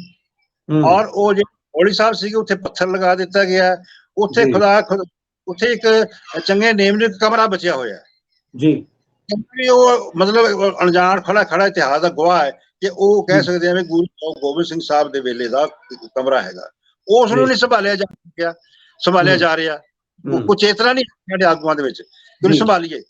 ਦੂਸਰਾ, ਤੁਸੀਂ ਇੱਕ ਹੋਰ ਮੈਂ ਤੁਹਾਨੂੰ ਯਾਦ ਕਰਾਉਣਾ ਚਾਹਾਂਗਾ ਕਿ ਤੁਸੀਂ ਪਿਛਲੇ ਸ਼ਾਇਦ ਗੱਲ ਹੈ, ਤੁਸੀਂ ਅਨੰਦਪੁਰ ਸਾਹਿਬ ਆ ਕੇ ਜਿਹੜੇ ਸਾਡੇ ਕਿਲੇ ਨੇ, ਉਹਨਾਂ ਕਿਲਿਆਂ ਆਨੰਦਗੜ੍ਹ ਸਾਹਿਬ ਕਿਲਾ, ਜਿਹੜੇ ਸਾਡੀ ਹਵੇਲੀਆਂ ਨੇ, ਛੋਟੀਆਂ ਦੇ ਹਵੇਲੀਆਂ ਨੇ, ਉਹਨਾਂ ਨੂੰ ਤੁਸੀਂ ਫਿਲਮਾਇਆ ਸੀ। ਮੈਂ ਤੁਹਾਡੇ ਨਾਲ ਪੂਰਾ ਬਿਲਕੁਲ ਤੁਹਾਡਾ ਬਹੁਤ ਜਿਹੜੀਆਂ ਛੋਟੀ ਇੱਟਾਂ ਦੀਆਂ ਜਿਹੜੀ ਸਾਡੀਆਂ ਵਿਰਾਸਤਾਂ ਨੇ, ਉਹ ਕਿਵੇਂ ਮਤਲਬ ਖੰਡਰ ਬਣੀਆਂ ਹੋਈਆਂ ਨੇ, ਉੱਥੇ ਗੰਦ ਹੋਇਆ, ਉਸ ਨੂੰ ਸੰਭਾਲਿਆ ਨਹੀਂ ਜਾ ਰਿਹਾ, ਔਰ ਕਿੰਨਾ ਸਾਡਾ ਨੁਕਸਾਨ ਹੈ ਕਿ ਆਉਣ ਵਾਲੀ ਜਨਰੇਸ਼ਨ ਨੂੰ ਅਸੀਂ ਕੀ ਦੱਸਾਂਗੇ। ਜੀ ਜੀ ਦੇਖੋ, ਅਨੰਦਪੁਰ ਸਾਹਿਬ, ਅੰਮ੍ਰਿਤਸਰ ਸਾਹਿਬ ਦੋ ਸਾਡੇ ਵਿਰਾਸਤੀ ਸ਼ਹਿਰ ਨੇ ਲਾਹੌਰ ਤੋਂ ਇਲਾਵਾ, ਜਿਹੜੇ ਸਾਡੇ, ਬਾਕੀ ਤਾਂ ਚਲੋ ਬਾਅਦ ਚ ਬਣੇ। ਹੁਣ ਇੱਥੇ ਸਾਡੇ ਆਉਣ ਵਾਲੇ ਸਮੇਂ ਚ 100 ਸਾਲ ਦੀ ਗੱਲ, ਤੁਸੀਂ 1000 ਸਾਲ ਦੀ ਗੱਲ ਕਰ ਰਹੇ ਹੋ, 100 ਸਾਲ ਦੀ ਵਿਸਾਲ ਬਾਅਦ ਸਾਡੀ ਜਨਰੇਸ਼ਨ ਜਿਹੜੀ ਆਏਗੀ, ਉਹ ਨਹੀਂ ਸਮਝੇਗੀ ਇੱਥੇ ਅਨੰਦਪੁਰ ਸਾਹਿਬ ਦਾ ਪੁਰਾਣੀ ਇੱਟ ਦੱਸੋ ਸਾਨੂੰ ਕਿੱਥੇ ਹੈ, ਪੁਰਾਣੀ ਨਿਸ਼ਾਨੀ ਕੀ ਹੈ। ਤਾਂ ਮੈਂ ਸਮਝਦਾ ਕਿ ਜਿਹੜਾ ਸਾਡਾ ਇਸ਼ੂ ਹੈ, ਇਹ ਬੜਾ ਇੱਕ ਮਹੱਤਵਪੂਰਨ ਇਸ਼ੂ ਹੈ। ਸਾਨੂੰ ਆਪਣੀਆਂ ਵਿਰਾਸਤਾਂ ਨੂੰ ਸੰਭਾਲਣਾ ਚਾਹੀਦਾ ਹੈ। ਵਿਰਾਸਤਾਂ ਤੋਂ ਸਿੱਖਿਆ ਮਿਲਦੀ ਹੈ, ਕਿ ਪ੍ਰੇਰਨਾ ਮਿਲਦੀ ਹੈ, ਔਰ ਕਿਸ ਢੰਗ ਦੇ ਨਾਲ ਅਸੀਂ ਨਵੀਂ ਵਿਰਾਸਤ ਨੂੰ ਸਿਰਜਣ ਵਾਸਤੇ ਉੱਥੋਂ ਪ੍ਰੇਰਨਾ ਲੈ ਕੇ ਕੰਮ ਕਰ ਰਹੇ ਨੇ। ਇਹ ਬੜਾ ਇੰਪੋਰਟੈਂਟ ਟੌਪਿਕ ਹੈ, ਇਸ ਬਾਰੇ ਤੁਸੀਂ ਵਿਚਾਰ। ਜੀ, ਜਿਵੇਂ ਆਪ ਜੀ ਨੇ ਜ਼ਿਕਰ ਕੀਤਾ ਹੈ ਕਿ ਜਿਹੜੀਆਂ ਸਾਡੀਆਂ ਫਿਜ਼ੀਕਲ ਵਿਰਾਸਤਾਂ ਨੇ, ਸਾਡੀਆਂ ਇਮਾਰਤਾਂ ਨੇ, ਖਾਸ ਤੌਰ ਤੇ ਜਿਹੜੀਆਂ ਕਿ ਬਹੁਤ ਲੰਬੇ ਸਮੇਂ ਤੱਕ ਰਹਿ ਪਾਉਂਦੀਆਂ ਨੇ, ਤੇ ਜੇ ਆਪਾਂ ਧਿਆਨ ਦਈਏ, ਆਪਣਾ ਸਿੱਖ ਫਿਲਾਸਫੀ ਦੀ ਗੱਲ ਕਰਦੇ ਅਸੀਂ ਪਿੱਛੇ ਤੱਕ ਜਾਈਏ, ਤੇ ਸਿੰਧੂ ਘਾਟੀ ਦੀ ਸਭਿਅਤਾ ਜਿਹੜੀ ਆ, ਉਹ ਵੀ ਆਪਣੀ ਸਭਿਅਤਾ ਹੈ। ਸਿੰਧੂ ਘਾਟੀ ਸਭਿਅਤਾ ਜਿਹਦਾ ਤੁਸੀਂ ਜ਼ਿਕਰ ਕੀਤਾ, ਜਿਵੇਂ ਰੋਮਨ ਸਭਿਅਤਾ, ਹੋਰ ਸਭਿਅਤਾਵਾਂ ਦਾ ਤੁਲਨਾਤਮਕ ਅਧਿਐਨ ਜਿਹੜਾ ਆਪਾਂ ਕਰਦੇ ਆ, ਤੇ ਜਿਹੜੇ ਆਪਣੇ ਭਾਰਤੀ ਵਿਰਾਸਤ ਹੈ, ਜਿਹੜੀ ਜਿਹਨੂੰ ਆਪਾਂ ਸਿੰਧੂ ਘਾਟੀ ਦੀ ਸਭਿਅਤਾ ਜੇ ਆਪਾਂ ਗੱਲ ਕਰੀਏ, ਤੇ ਉਹ ਕਿੱਥੇ ਕੁ ਤੱਕ ਲੱਗਦੀ ਹੈ, ਉਹ ਸਾਂਭ ਸੰਭਾਲ ਪੱਖੋਂ ਉਹ ਕਿੰਨੀ ਕੁ ਮਜਬੂਰ, ਕਿੰਨੀ ਕੁ ਜਾਗਰੂਕ ਨਜ਼ਰ ਆ ਰਹੇ ਉਹਦੇ ਪ੍ਰਤੀ, ਔਰ ਜਿਹੜਾ ਸਿੱਖ ਇਤਿਹਾਸ ਸ਼ੁਰੂ ਹੁੰਦਾ ਉਹਦੇ ਬਾਰੇ ਜਿਹੜਾ ਉਹ ਤੁਲਨਾਤਮਕ ਕਿਵੇਂ ਦੇਖਦੇ ਤੁਸੀਂ ਦੋਨਾਂ? ਦੇਖੋ, ਜਿਹੜਾ ਸਾਡਾ ਇਹ ਏਰੀਆ ਨਾਰਥਰਨ ਇੰਡੀਆ ਦਾ, ਨਾਰਥਰਨ ਏਸ਼ੀਆ ਦਾ ਜਿਹੜਾ ਖਾਸ ਰੀਜਨ ਹੈ ਨਾ ਜੀ, ਇੱਥੇ ਬਹੁਤ ਸਭਿਅਤਾਵਾਂ ਬੜੀਆਂ ਵੱਡੀਆਂ ਉੱਭਰੀਆਂ, ਜਿਨ੍ਹਾਂ ਨੇ ਕਿ ਸਮੇਂ ਦੇ ਜਿਹੜਾ ਐਗਰੀਕਲਚਰ ਏਜ ਨੂੰ ਬੜੀ ਵੱਡੀ ਦੇਣ ਦਿੱਤੀ। ਏਸ਼ੀਆ ਦੇ ਵਿੱਚ ਮੁੱਖ ਤੌਰ ਤੇ ਚਾਰ ਵਿਰਾਸਤ ਨੇ, ਚਾਰ ਵਿਰਾਸਤਾਂ ਨੇ ਜੀ। ਇੱਕ ਚੀਨ ਤੇ ਜਾਪਾਨ ਦੀ ਵਿਰਾਸਤ ਹੈ ਜੀ, ਦੂਸਰੀ ਮੁਸਲਮਾਨਾਂ ਦੀ ਮਿਡ, ਜਿਹਨੂੰ ਆਪਾਂ ਕਹਿ ਸਕਦੇ ਹਾਂ, ਜਿੱਥੇ ਗੁਰੂ ਸਾਹਿਬ ਵੀ, ਗੁਰੂ ਨਾਨਕ ਸਾਹਿਬ ਵੀ ਗਏ, ਉਹ ਹੈ ਮੱਧ ਪੂਰਬ ਦੀ ਵਿਰਾਸਤ, ਜਿਹਨੂੰ ਹਿੰਦੂ ਤੋਂ ਜਿਹਨੂੰ ਮੈਡੀਟੇਰੀਅਨ ਵਿਰਾਸਤ ਕਹਿੰਦੇ ਜੀ। ਤੀਸਰੀ ਮਿਸਰ ਦੀ ਵਿਰਾਸਤ ਹੈ, ਜਿੱਥੇ ਸਾਰੇ ਪਿਰਾਮਿਡ ਵਗੈਰਾ ਸਾਰੇ ਲੱਗੇ ਹੋਏ, ਠੀਕ ਹੈ ਜੀ। ਔਰ ਚੌਥੀ ਵਿਰਾਸਤ ਜਿਹੜੀ ਹੈ, ਚੌਥੀ ਸਭਿਅਤਾ ਇੰਡੀਆ ਦੀ ਹੈ, ਸਿੰਧ ਘਾਟੀ ਦੀ ਸਭਿਅਤਾ ਤੇ ਮਿੰਜੋ ਦੌੜੀ ਸਭਿਅਤਾ। ਹੁਣ ਤੁਸੀਂ ਅੰਦਾਜ਼ਾ ਲਗਾਓ ਸੰਧੂ ਸਾਹਿਬ ਕਿ ਜਿਹੜੇ ਮਿਸਰ ਦੇ ਵਿੱਚ ਪਿਰਾਮਿਡਸ ਨੇ, ਉਹਨਾਂ ਨੂੰ ਉਸੇ ਤਰ੍ਹਾਂ ਕਾਇਮ ਰੱਖਿਆ ਹੋਇਆ ਹੈ। ਉਹਨਾਂ ਦੇ ਥੱਲੇ ਬੜਾ ਕੁਝ ਉਸ ਤਰ੍ਹਾਂ ਪਿਰਾਮਿਡ ਖੜੇ ਨੇ, ਔਰ ਉਹਨਾਂ ਨੇ ਸੰਭਾਲੀ ਹੋਈ ਹੈ, ਲੇਕਿਨ ਉਹਨਾਂ ਦੇ ਆਲੇ ਦੁਆਲੇ ਸੜਕ ਤੱਕ ਨਹੀਂ ਬਣ ਦਿੱਤੀ। ਕੋਈ ਦੁਕਾਨ ਨਹੀਂ, ਕੋਈ ਸੜਕ ਨਹੀਂ ਹੈ, ਕੋਈ ਉੱਥੇ ਹੋਰ ਬਿਲਡਿੰਗ ਨਹੀਂ ਹੈਗੀ, ਉਸ ਤੋਂ ਪਰੇ ਦੂਰ ਜ਼ਰੂਰ ਨੇ, ਲੇਕਿਨ ਉਹ ਦੁਨੀਆ ਦਾ ਇਸ ਲਈ one of the great wonders ਹੈ ਉਹ।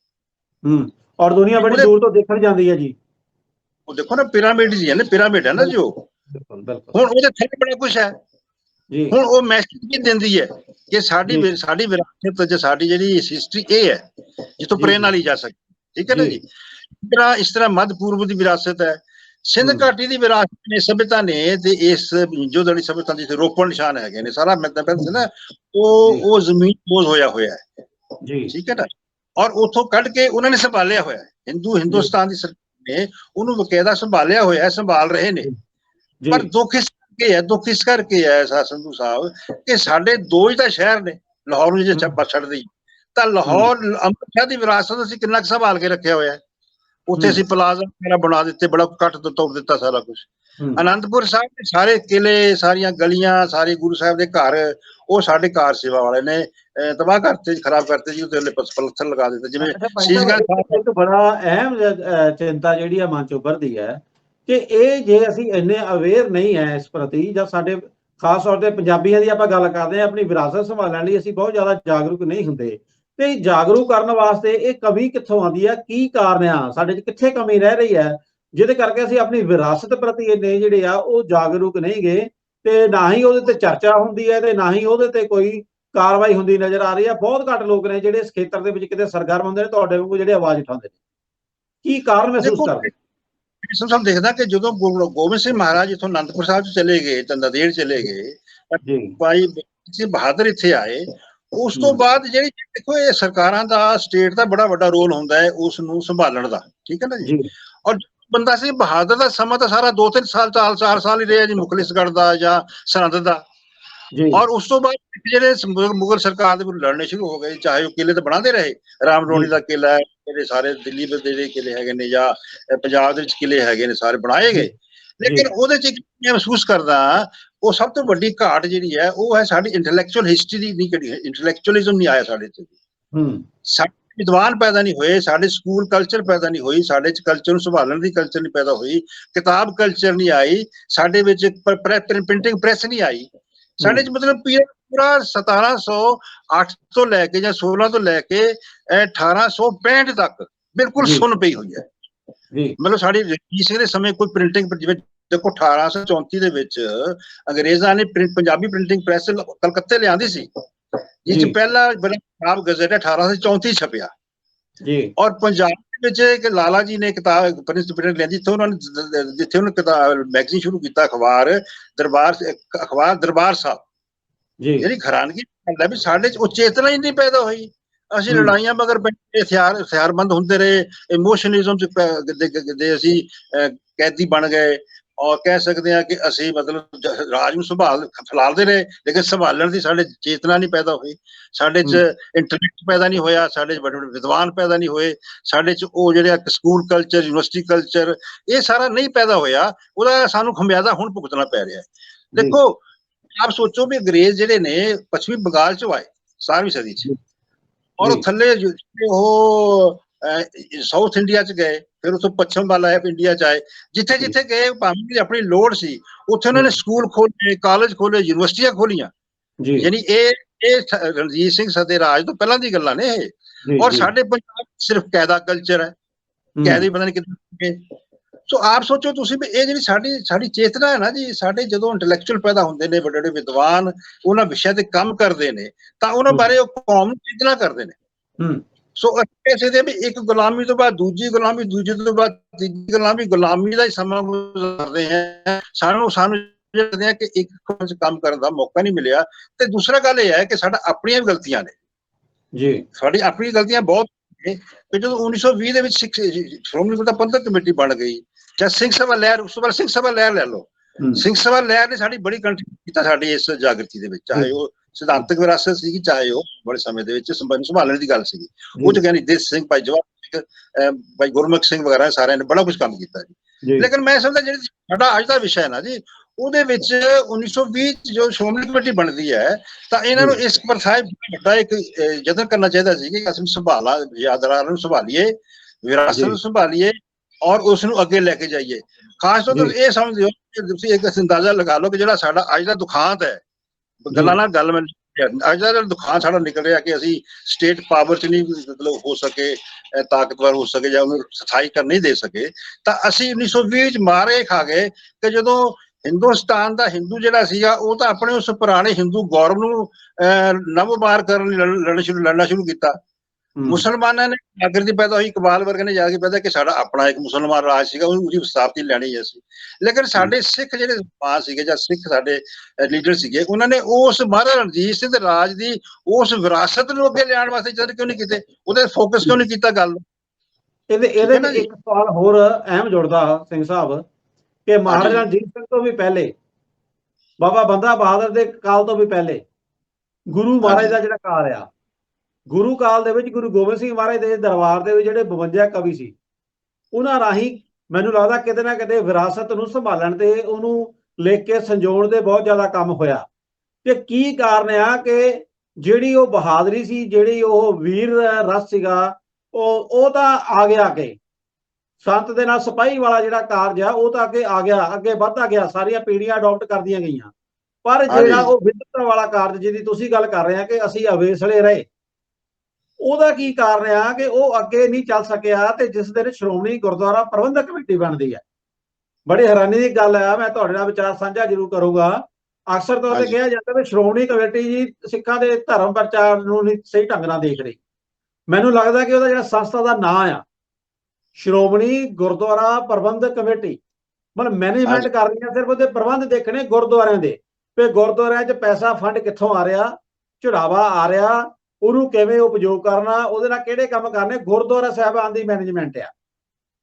ਕੀ ਇਹਦੇ ਵਿੱਚ ਜ਼ਰੂਰੀ ਨਹੀਂ ਸੀ ਕਿ ਇਹਦੇ ਵਿੱਚ ਜ਼ਰੂਰੀ ਨਹੀਂ ਸੀ ਕਿ ਇਹਨੂੰ ਇਹਦਾ ਜਿਹੜਾ ਦਾਇਰਾ ਆ ਉਹ ਹੋਰ ਬੋਕਲਾ ਕੀਤਾ ਜਾਂਦਾ, ਜਾਂ ਹੁਣ ਵੀ ਇਸ ਤਰ੍ਹਾਂ ਦੀ ਕੋਈ ਜ਼ਰੂਰਤ ਨਹੀਂ ਮਹਿਸੂਸ ਕਰਦੇ ਤੁਸੀਂ? ਨਹੀਂ ਦੇਖੋ, ਅਸੀਂ ਇਸ ਨੂੰ ਸਟਿਕਰ ਸੀਮਤ ਨਹੀਂ ਰੱਖ ਸਕਦੇ ਕਿ ਸਿਰਫ ਗੁਰਦੁਆਰਿਆਂ ਦੀ ਮੈਨੇਜਮੈਂਟ ਹੈ। ਸਾਨੂੰ ਉੱਥੇ ਗੁਰਦੁਆਰਾ ਐਜ਼ ਏ ਕੰਸੈਪਟ ਦੀ ਪਰਿਭਾਸ਼ਾ ਵੀ ਸਮਝਣੀ ਪਏਗੀ ਜੀ। ਗੁਰਦੁਆਰਾ ਜਿਵੇਂ ਭਾਈ ਕਾਹਨ ਸਿੰਘ ਨਾਭਾ ਨੇ ਗੁਰਦੁਆਰੇ ਦੀ ਵਿਆਖਿਆ ਕੀਤੀ ਹੋਈ ਹੈ ਕਿ ਇਹ ਵਿਦਿਆਰਥੀਆਂ ਲਈ ਸਕੂਲ ਹੈ, ਨਿਤਾਣਿਆਂ ਲਈ ਸਥਾਨ ਦੇ ਰਿਹਾ ਹੈ, ਭੁੱਖਿਆਂ ਨੂੰ ਅੰਨਪੂਰਨਾ ਦੇ ਰਿਹਾ ਹੈ, ਪ੍ਰਸ਼ਾਦਾ ਛਕਾ ਰਿਹਾ ਹੈ, ਔਰ ਇਸਤਰੀ ਜਾਤੀ ਲਈ ਲੋਹ ਉਮੀਦ ਦੁਰਗ ਹੈ, ਯਾਨੀ ਮਜ਼ਲੂਮ ਲੋਕਾਂ ਲਈ ਦੁਰਗ ਹੈ, ਕਿਲਾ ਹੈ। ਯਾਨੀ ਉਸ ਵਿਸ਼ਾਲ ਵਿਆਖਿਆ ਦੇ ਵਿੱਚ ਸਾਨੂੰ ਜਦੋਂ ਗੁਰਦੁਆਰੇ ਦੀ ਅਸੀਂ ਲਵਾਂਗੇ ਤਾਂ ਸ਼੍ਰੋਮਣੀ ਗੁਰਦੁਆਰਾ ਦਾ ਜਿਹੜਾ ਰੋਲ ਹੈ ਉਹ ਵੱਡਾ ਬਣ ਜਾਂਦਾ ਹੈ। ਠੀਕ ਹੈ ਨਾ ਜੀ। ਉੱਥੇ ਆ ਕੇ ਜਦੋਂ ਤੁਸੀਂ ਛੋਟੀ ਜਿਹੀ ਗੱਲ ਕਰਦਾ ਕਿ ਜਦੋਂ 52 ਕਵੀ ਦੀ ਗੱਲ ਕੀਤੀ ਤੁਸੀਂ, ਦੇਖੋ 52 ਕਵੀ ਤਾਂ ਇੱਕ ਆਪਣੇ ਤੌਰ ਤੇ ਬੜੀ ਵੱਡੀ ਇੰਸਟੀਟਿਊਸ਼ਨਸ ਖੜੀ ਹੋ ਗਈ ਨਾ ਜੀ, ਉਹਦੇ ਚ ਲਿਟਰੇਚਰ ਸਿੱਝਣ ਦੀ। ਲਿਟਰੇਚਰ ਸਿੱਝਿਆ ਗਿਆ ਚਾਹੇ ਭਾਈ ਨੰਦ ਲਾਲ ਜੀ ਨੇ ਤੇ ਚਾਹੇ ਦੂਜੇ ਕਵੀ ਨੇ, ਚਾਹੇ ਉਸ ਜਿਹੜੇ ਦੂਜੇ ਸੈਨਾਪਤ ਨੇ। ਹੁਣ ਉਹਦੇ ਚ ਜਿਹੜਾ ਲਿਟਰੇਚਰ ਸਿਰਜਿਆ ਗਿਆ ਐਜ਼ ਏ ਹੋਲ, ਉਸ ਤੋਂ ਪਹਿਲਾਂ ਜਿਹੜੀ ਗ੍ਰੰਥ ਸਾਹਿਬ ਦੀ ਜਿਹੜੀ ਬੀੜ ਹੈ ਉਹ ਜਦੋਂ ਭਾਈ ਗੁਰਦਾਸ ਜੀ ਨੂੰ ਲਿਖਾਉਂਦੇ ਨੇ ਗੁਰੂ ਅਰਜਨ ਦੇਵ ਜੀ, ਉਹ ਸੰਭਾਲੀ ਹੋਈ ਐ। ਪਰ ਸਵਾਲ ਪੈਦਾ ਹੁੰਦਾ ਸਾਡੇ ਸਾਹਮਣੇ, ਅਸਲ ਬੜਾ ਵੱਡਾ ਸਵਾਲ ਹੈ ਕਿ ਸਾਡੇ ਕੋਲ ਜਿਹੜੀ ਉਹ ਗੁਰੂ ਗ੍ਰੰਥ ਸਾਹਿਬ ਦੀ ਬੀੜ ਆਦਿ ਗ੍ਰੰਥ ਦੀ ਕਰਤਾਰਪੁਰ ਪਈ ਹੈ, ਉਹਦੀ ਕਿੰਨੀ ਉਮਰ ਹੈ, ਉਹਨੂੰ ਅਸੀਂ ਕਿੰਨੀ ਸਕਾਂਗੇ? ਠੀਕ ਹੈ ਨਾ ਜੀ। ਜਿਹੜਾ ਦਰਬਾਰ ਸਾਹਿਬ ਐਜ਼ ਇਮਾਰਤ ਹੈ ਉਹ ਪਾਣੀ ਚ ਸਰੋਜ ਕਰੀ ਹੋਈ, ਉਹਨੂੰ ਕਿੰਨੀ ਦੇਰ ਤੱਕ ਸੰਭਾਲ ਕੇ ਰੱਖਾਂਗੇ ਅਸੀਂ? ਉਹਦੀ ਸਾਡੀ ਹਜ਼ਾਰਾਂ ਸਾਲ ਦੀ ਪਲੈਨਿੰਗ ਕੀ ਹੈ? ਇਹ ਬੜਾ ਵੱਡਾ ਮੁੱਦਾ ਹੈ। ਜੇਕਰ ਗੋਬਿੰਦ ਸਿੰਘ ਮਹਾਰਾਜ ਨੇ ਉਸ ਸਮੇਂ ਜੋ ਲਿਟਰੇਚਰ ਲਿਖਿਆ ਗਿਆ ਉਹ ਸੰਭਾਲਿਆ ਨਹੀਂ ਗਿਆ ਜੀ, ਸੰਭਾਲਿਆ ਹੁੰਦਾ ਜਿਵੇਂ ਹੁਣ ਅਸੀਂ ਤਾੜ ਪੱਤਰਾਂ ਦੀ ਗੱਲ ਕਰਦੇ ਹਾਂ, ਜ਼ਮੀਨ ਦਾ ਦਮੀਜ਼ਦੋਜ਼ ਕਰ ਦਿੱਤਾ ਗਿਆ, ਤਾਂ ਉਹ ਅਗਰ ਉਹ ਜਿਹੜਾ ਲਿਟਰੇਚਰ ਹੈ ਅਗਰ ਉਹ ਅਸੀਂ ਸੰਭਾਲਦੇ ਹੁੰਦੇ, ਜਿਵੇਂ ਲੈ ਕੇ ਆ ਕੇ ਗੁਰੂ ਗੋਬਿੰਦ ਸਿੰਘ ਮਹਾਰਾਜ ਸਾਰੇ, ਹੋਰ ਉਹ ਕਹਿੰਦੇ ਸਰਦਾ ਰਸਾ ਜੁੜ ਗਿਆ। ਬਾਕੀ ਜਿਹੜੀਆਂ ਸਾਰੀਆਂ ਬਾਕੀ ਰਚਨਾਵਾਂ ਸੀਗੀਆਂ ਵੱਖ-ਵੱਖ ਗੁਰੂਆਂ ਕੋਲ, ਵੱਖ-ਵੱਖ ਸਿੱਖਾਂ ਕੋਲ ਪਹੁੰਚਾਈਆਂ ਵੀ ਗਈਆਂ ਸੀ, ਜਿਹਨੂੰ ਲਿਖਤਾਂ ਉਤਾਰੇ ਕਰ ਲਏ ਗਏ। ਭਾਈ ਮਨੀ ਸਿੰਘ ਨੇ ਲਿਖਿਆ ਕੀਤਾ, ਉਹਨੂੰ ਅਸੀਂ ਇਕੱਠਿਆਂ ਕਰ ਉਹ ਵਿਚਾਰ ਦਿੱਤਾ, ਅਸੀਂ ਉਹਦੇ ਤੇ ਝਗੜੀ ਜਾਂਦੇ ਆ। ਇਹ ਸਾਡੀ ਵਿਰਾਸਤ ਹੈ, ਸਾਡੀ ਵਿਰਾਸਤ ਦੀ ਇੱਕ ਤਰ੍ਹਾਂ ਦੀ ਲਾਚਾਰਗੀ ਹੈ, ਬੇਵਸੀ ਹੈ, ਜਾਂ ਸਾਡੀ ਉਹਦੇ ਤੇ ਅਸੀਂ ਅਥਰੂ ਘੇਰ ਸਕਦੇ ਹਾਂ ਕਿ ਜੋ ਲਿਟਰੇਚਰ ਜਿਹਦਾ ਹੋਰ ਕੋਈ ਕਲੇਮੈਂਟ ਨਹੀਂ ਹੈਗਾ, ਇਹ ਜਿਹੜੀ ਦਸਮ ਨਾਮ ਜਿਹਦਾ ਕਲੇਮੈਂਟ ਹੋਰ ਕੋਈ ਨਹੀਂ, ਲਿਟਰੇਚਰ ਲਿਖਿਆ ਗਿਆ ਉਹ ਨਾ ਗੁਰੂ ਸਾਹਿਬ ਦਾ ਹੋ ਗਿਆ। ਕਮਾਲ ਦੀ ਗੱਲ ਹੈ, ਤੁਸੀਂ ਉਸ ਸੰਭਾਲੋ ਤਾਂ ਜੀ, ਉਹਦੇ ਜੋ ਲਿਖਿਆ ਗਿਆ ਉਹਨੂੰ ਸੰਭਾਲ ਕੇ ਅਸੀਂ ਅੱਗੇ ਤੋਰੀਏ, ਉਹਦੀ ਵਿਆਖਿਆ ਕਰੀਏ। ਸੋ ਮੈਂ ਗੱਲ ਕਰਨਾ ਚਾਹੁੰਦਾ ਕਿ ਇਸ ਲਈ ਅਸੀਂ ਬੜੇ ਅਸੀਂ ਕਰੂਸ਼ੀਅਲ ਮੋੜ ਤੇ ਖੜੀ ਸਾਡੇ ਸਿੱਖ ਪੰਥ। ਇੱਕ ਪਾਸੇ ਸਾਡੀ ਫਿਲਾਸਫੀਕਲ ਵਿਰਾਸਤ ਹੈ, ਗੁਰੂ ਗ੍ਰੰਥ ਸਾਹਿਬ ਦੀ ਫਿਲਾਸਫੀ ਔਰ ਹੋਰ ਰਚਨਾਵਾਂ ਦੀ, ਠੀਕ, ਸਾਡੀ ਵਿਰਾਸਤ ਦੀ ਸੰਭਾਲ। ਦੂਸਰਾ ਹੈਗਾ ਸਾਡੀ ਵਿਚਾਰਾਂ ਦੀ ਵਿਰਾਸਤ, ਕਿ ਵਿਚਾਰਾਂ ਨੂੰ ਅਪਣਾ ਕੇ ਅਸੀਂ ਉਹਨਾਂ ਨੂੰ ਅੱਗੇ ਕਿਵੇਂ ਲੈ ਕੇ ਜਾਣਾ ਹੈ। ਤੀਜੇ ਪੋਲੀਟੀਕਲ ਵਿਰਾਸਤ, ਪੋਲੀਟੀਕਲ ਵਿਰਾਸਤ ਸਾਡੀ ਉਹ ਜਿਹੜਾ ਰਾਜ ਕਰਦੇ ਰਹੇ ਆ ਉਸ ਨੂੰ ਅੱਗੇ ਕਿਵੇਂ ਲੈ ਕੇ ਜਾਣਾ ਹੈ। ਮੈਨੂੰ ਹੈਰਾਨਗੀ ਹੋਈ, ਚਲੋ ਅੱਜ ਗਿਆਨੀ ਹਰਪ੍ਰੀਤ ਸਿੰਘ ਹੋਰਾਂ ਨੇ ਅੱਜ ਗੁਰੂ ਕੇ ਬਾਗ ਵਿਖੇ ਲੈਕਚਰ ਦਿੰਦਿਆਂ ਕਿ ਜਿਹੜੀ 100 ਸਾਲਾ ਮਨਾਇਆ ਗਿਆ ਜੱਤੂ ਕੇ ਮੋਰਚੇ ਦਾ ਦਿਨ ਮਨਾਇਆ ਗਿਆ, ਤੇ ਉਹਨਾਂ ਨੇ ਭਾਵਨਾ ਤਾਂ ਉਹਨਾਂ ਦੀ ਹੈ ਕਿ ਜਿਹੜੀ ਸਾਡੀ ਅਕਾਲੀ ਦਲ ਹੈ ਉਹ ਮੁੜ ਕੇ ਖੜਾ ਹੋਵੇ, ਦੁਬਾਰਾ ਖੜਾ ਹੋਵੇ। ਲੇਕਿਨ ਉਹਨਾਂ ਨੇ ਇੱਕ ਕਹਿਣੀ ਬੜੀ ਉਹਦਾ ਅਰਥ ਨਿਕਲਣਗੇ ਕਿ ਸਾਨੂੰ ਕੋਈ ਰਾਜ ਨਹੀਂ ਚਾਹੀਦਾ, ਸਾਨੂੰ ਕੋਈ ਰਾਜ ਨਹੀਂ, ਸਾਨੂੰ ਤੁਸੀਂ ਪ੍ਰਚਾਰ ਕਰੋ। ਅਕਾਲੀ ਦਲ ਨੂੰ ਕਿਹਾ ਕਿ ਪ੍ਰਚਾਰ ਕਰੋ, ਤੁਸੀਂ ਧਰਮ ਪ੍ਰਚਾਰ ਕਰੋ। ਹੁਣ ਉਹਨੇ ਗੱਲ ਤਾਂ ਕਹੀ ਹੈ ਕਿ ਆਪੇ ਗੁਰੂ ਮਹਾਰਾਜ ਬਖਸ਼ਿਸ਼ ਕਰੇਗਾ, ਜੋ ਪ੍ਰਚਾਰ ਕਰੋਗੇ ਆਪੇ ਰਾਜ ਬਣ ਜਾਣਗੇ। ਲੇਕਿਨ ਇਹ ਆਪਣੇ ਆਪ ਦੇ ਵਿੱਚ ਬੜਾ ਆਪਣੇ ਆਪ ਨਿਗੇਟ ਕਰਨ ਦੀ ਗੱਲ ਨੂੰ ਕਿ ਜਦੋਂ ਅਕਾਲੀ ਦਲ ਦਾ ਸਰਕਾਰ ਮੁਖੀ ਬੈਠਾ, ਸਾਰੇ ਬੈਠੇ ਨੇ, ਉਹਨਾਂ ਕੋਲ ਰਾਜ ਨਹੀਂ ਚਾਹੀਦਾ। ਹੁਣ ਇਹ ਜਿਹੜੀ ਸਾਡੀ ਵਿਰਾਸਤ ਹੈ ਉਸ ਨੂੰ ਜੇਕਰ ਸਿੰਘ ਸਾਹਿਬ ਆਪਣੇ ਅੱਜ ਦੇ ਸ਼ਬਦਾਂ ਦੇ ਵਿੱਚ ਇਹ ਸਮਝ ਕੇ ਕਿ ਅਕਾਲੀ ਦਲ ਨੂੰ ਕਮਜ਼ੋਰ ਪੈ ਰਿਹਾ ਤੇ ਸਾਨੂੰ ਪਹਿਲਾਂ ਰਾਜ ਲਈ ਨਹੀਂ ਲੜਨਾ ਚਾਹੀਦਾ, ਆਪਣੀ ਵਿਰਾਸਤ ਦਾ ਪ੍ਰਚਾਰ ਕਰਨਾ ਚਾਹੀਦਾ, ਤੇ ਵਾਸਤੇ ਹੋਰ ਕਈ ਗੱਲਾਂ ਕਹੀਆਂ ਜਾ ਸਕਦੀਆਂ। ਸੋ ਮੈਂ ਸਮਝਦਾ ਕਿ ਇਹ ਸਾਡੀਆਂ ਜਿਹੜੀਆਂ ਨੇ ਸਾਡੀ ਵਿਰਾਸਤ ਦੀ ਜਿਹੜੀ ਪਹੁੰਚ ਹੈ ਉਹਨੂੰ ਕਮਜ਼ੋਰ ਕਰਦੀਆਂ ਨੇ।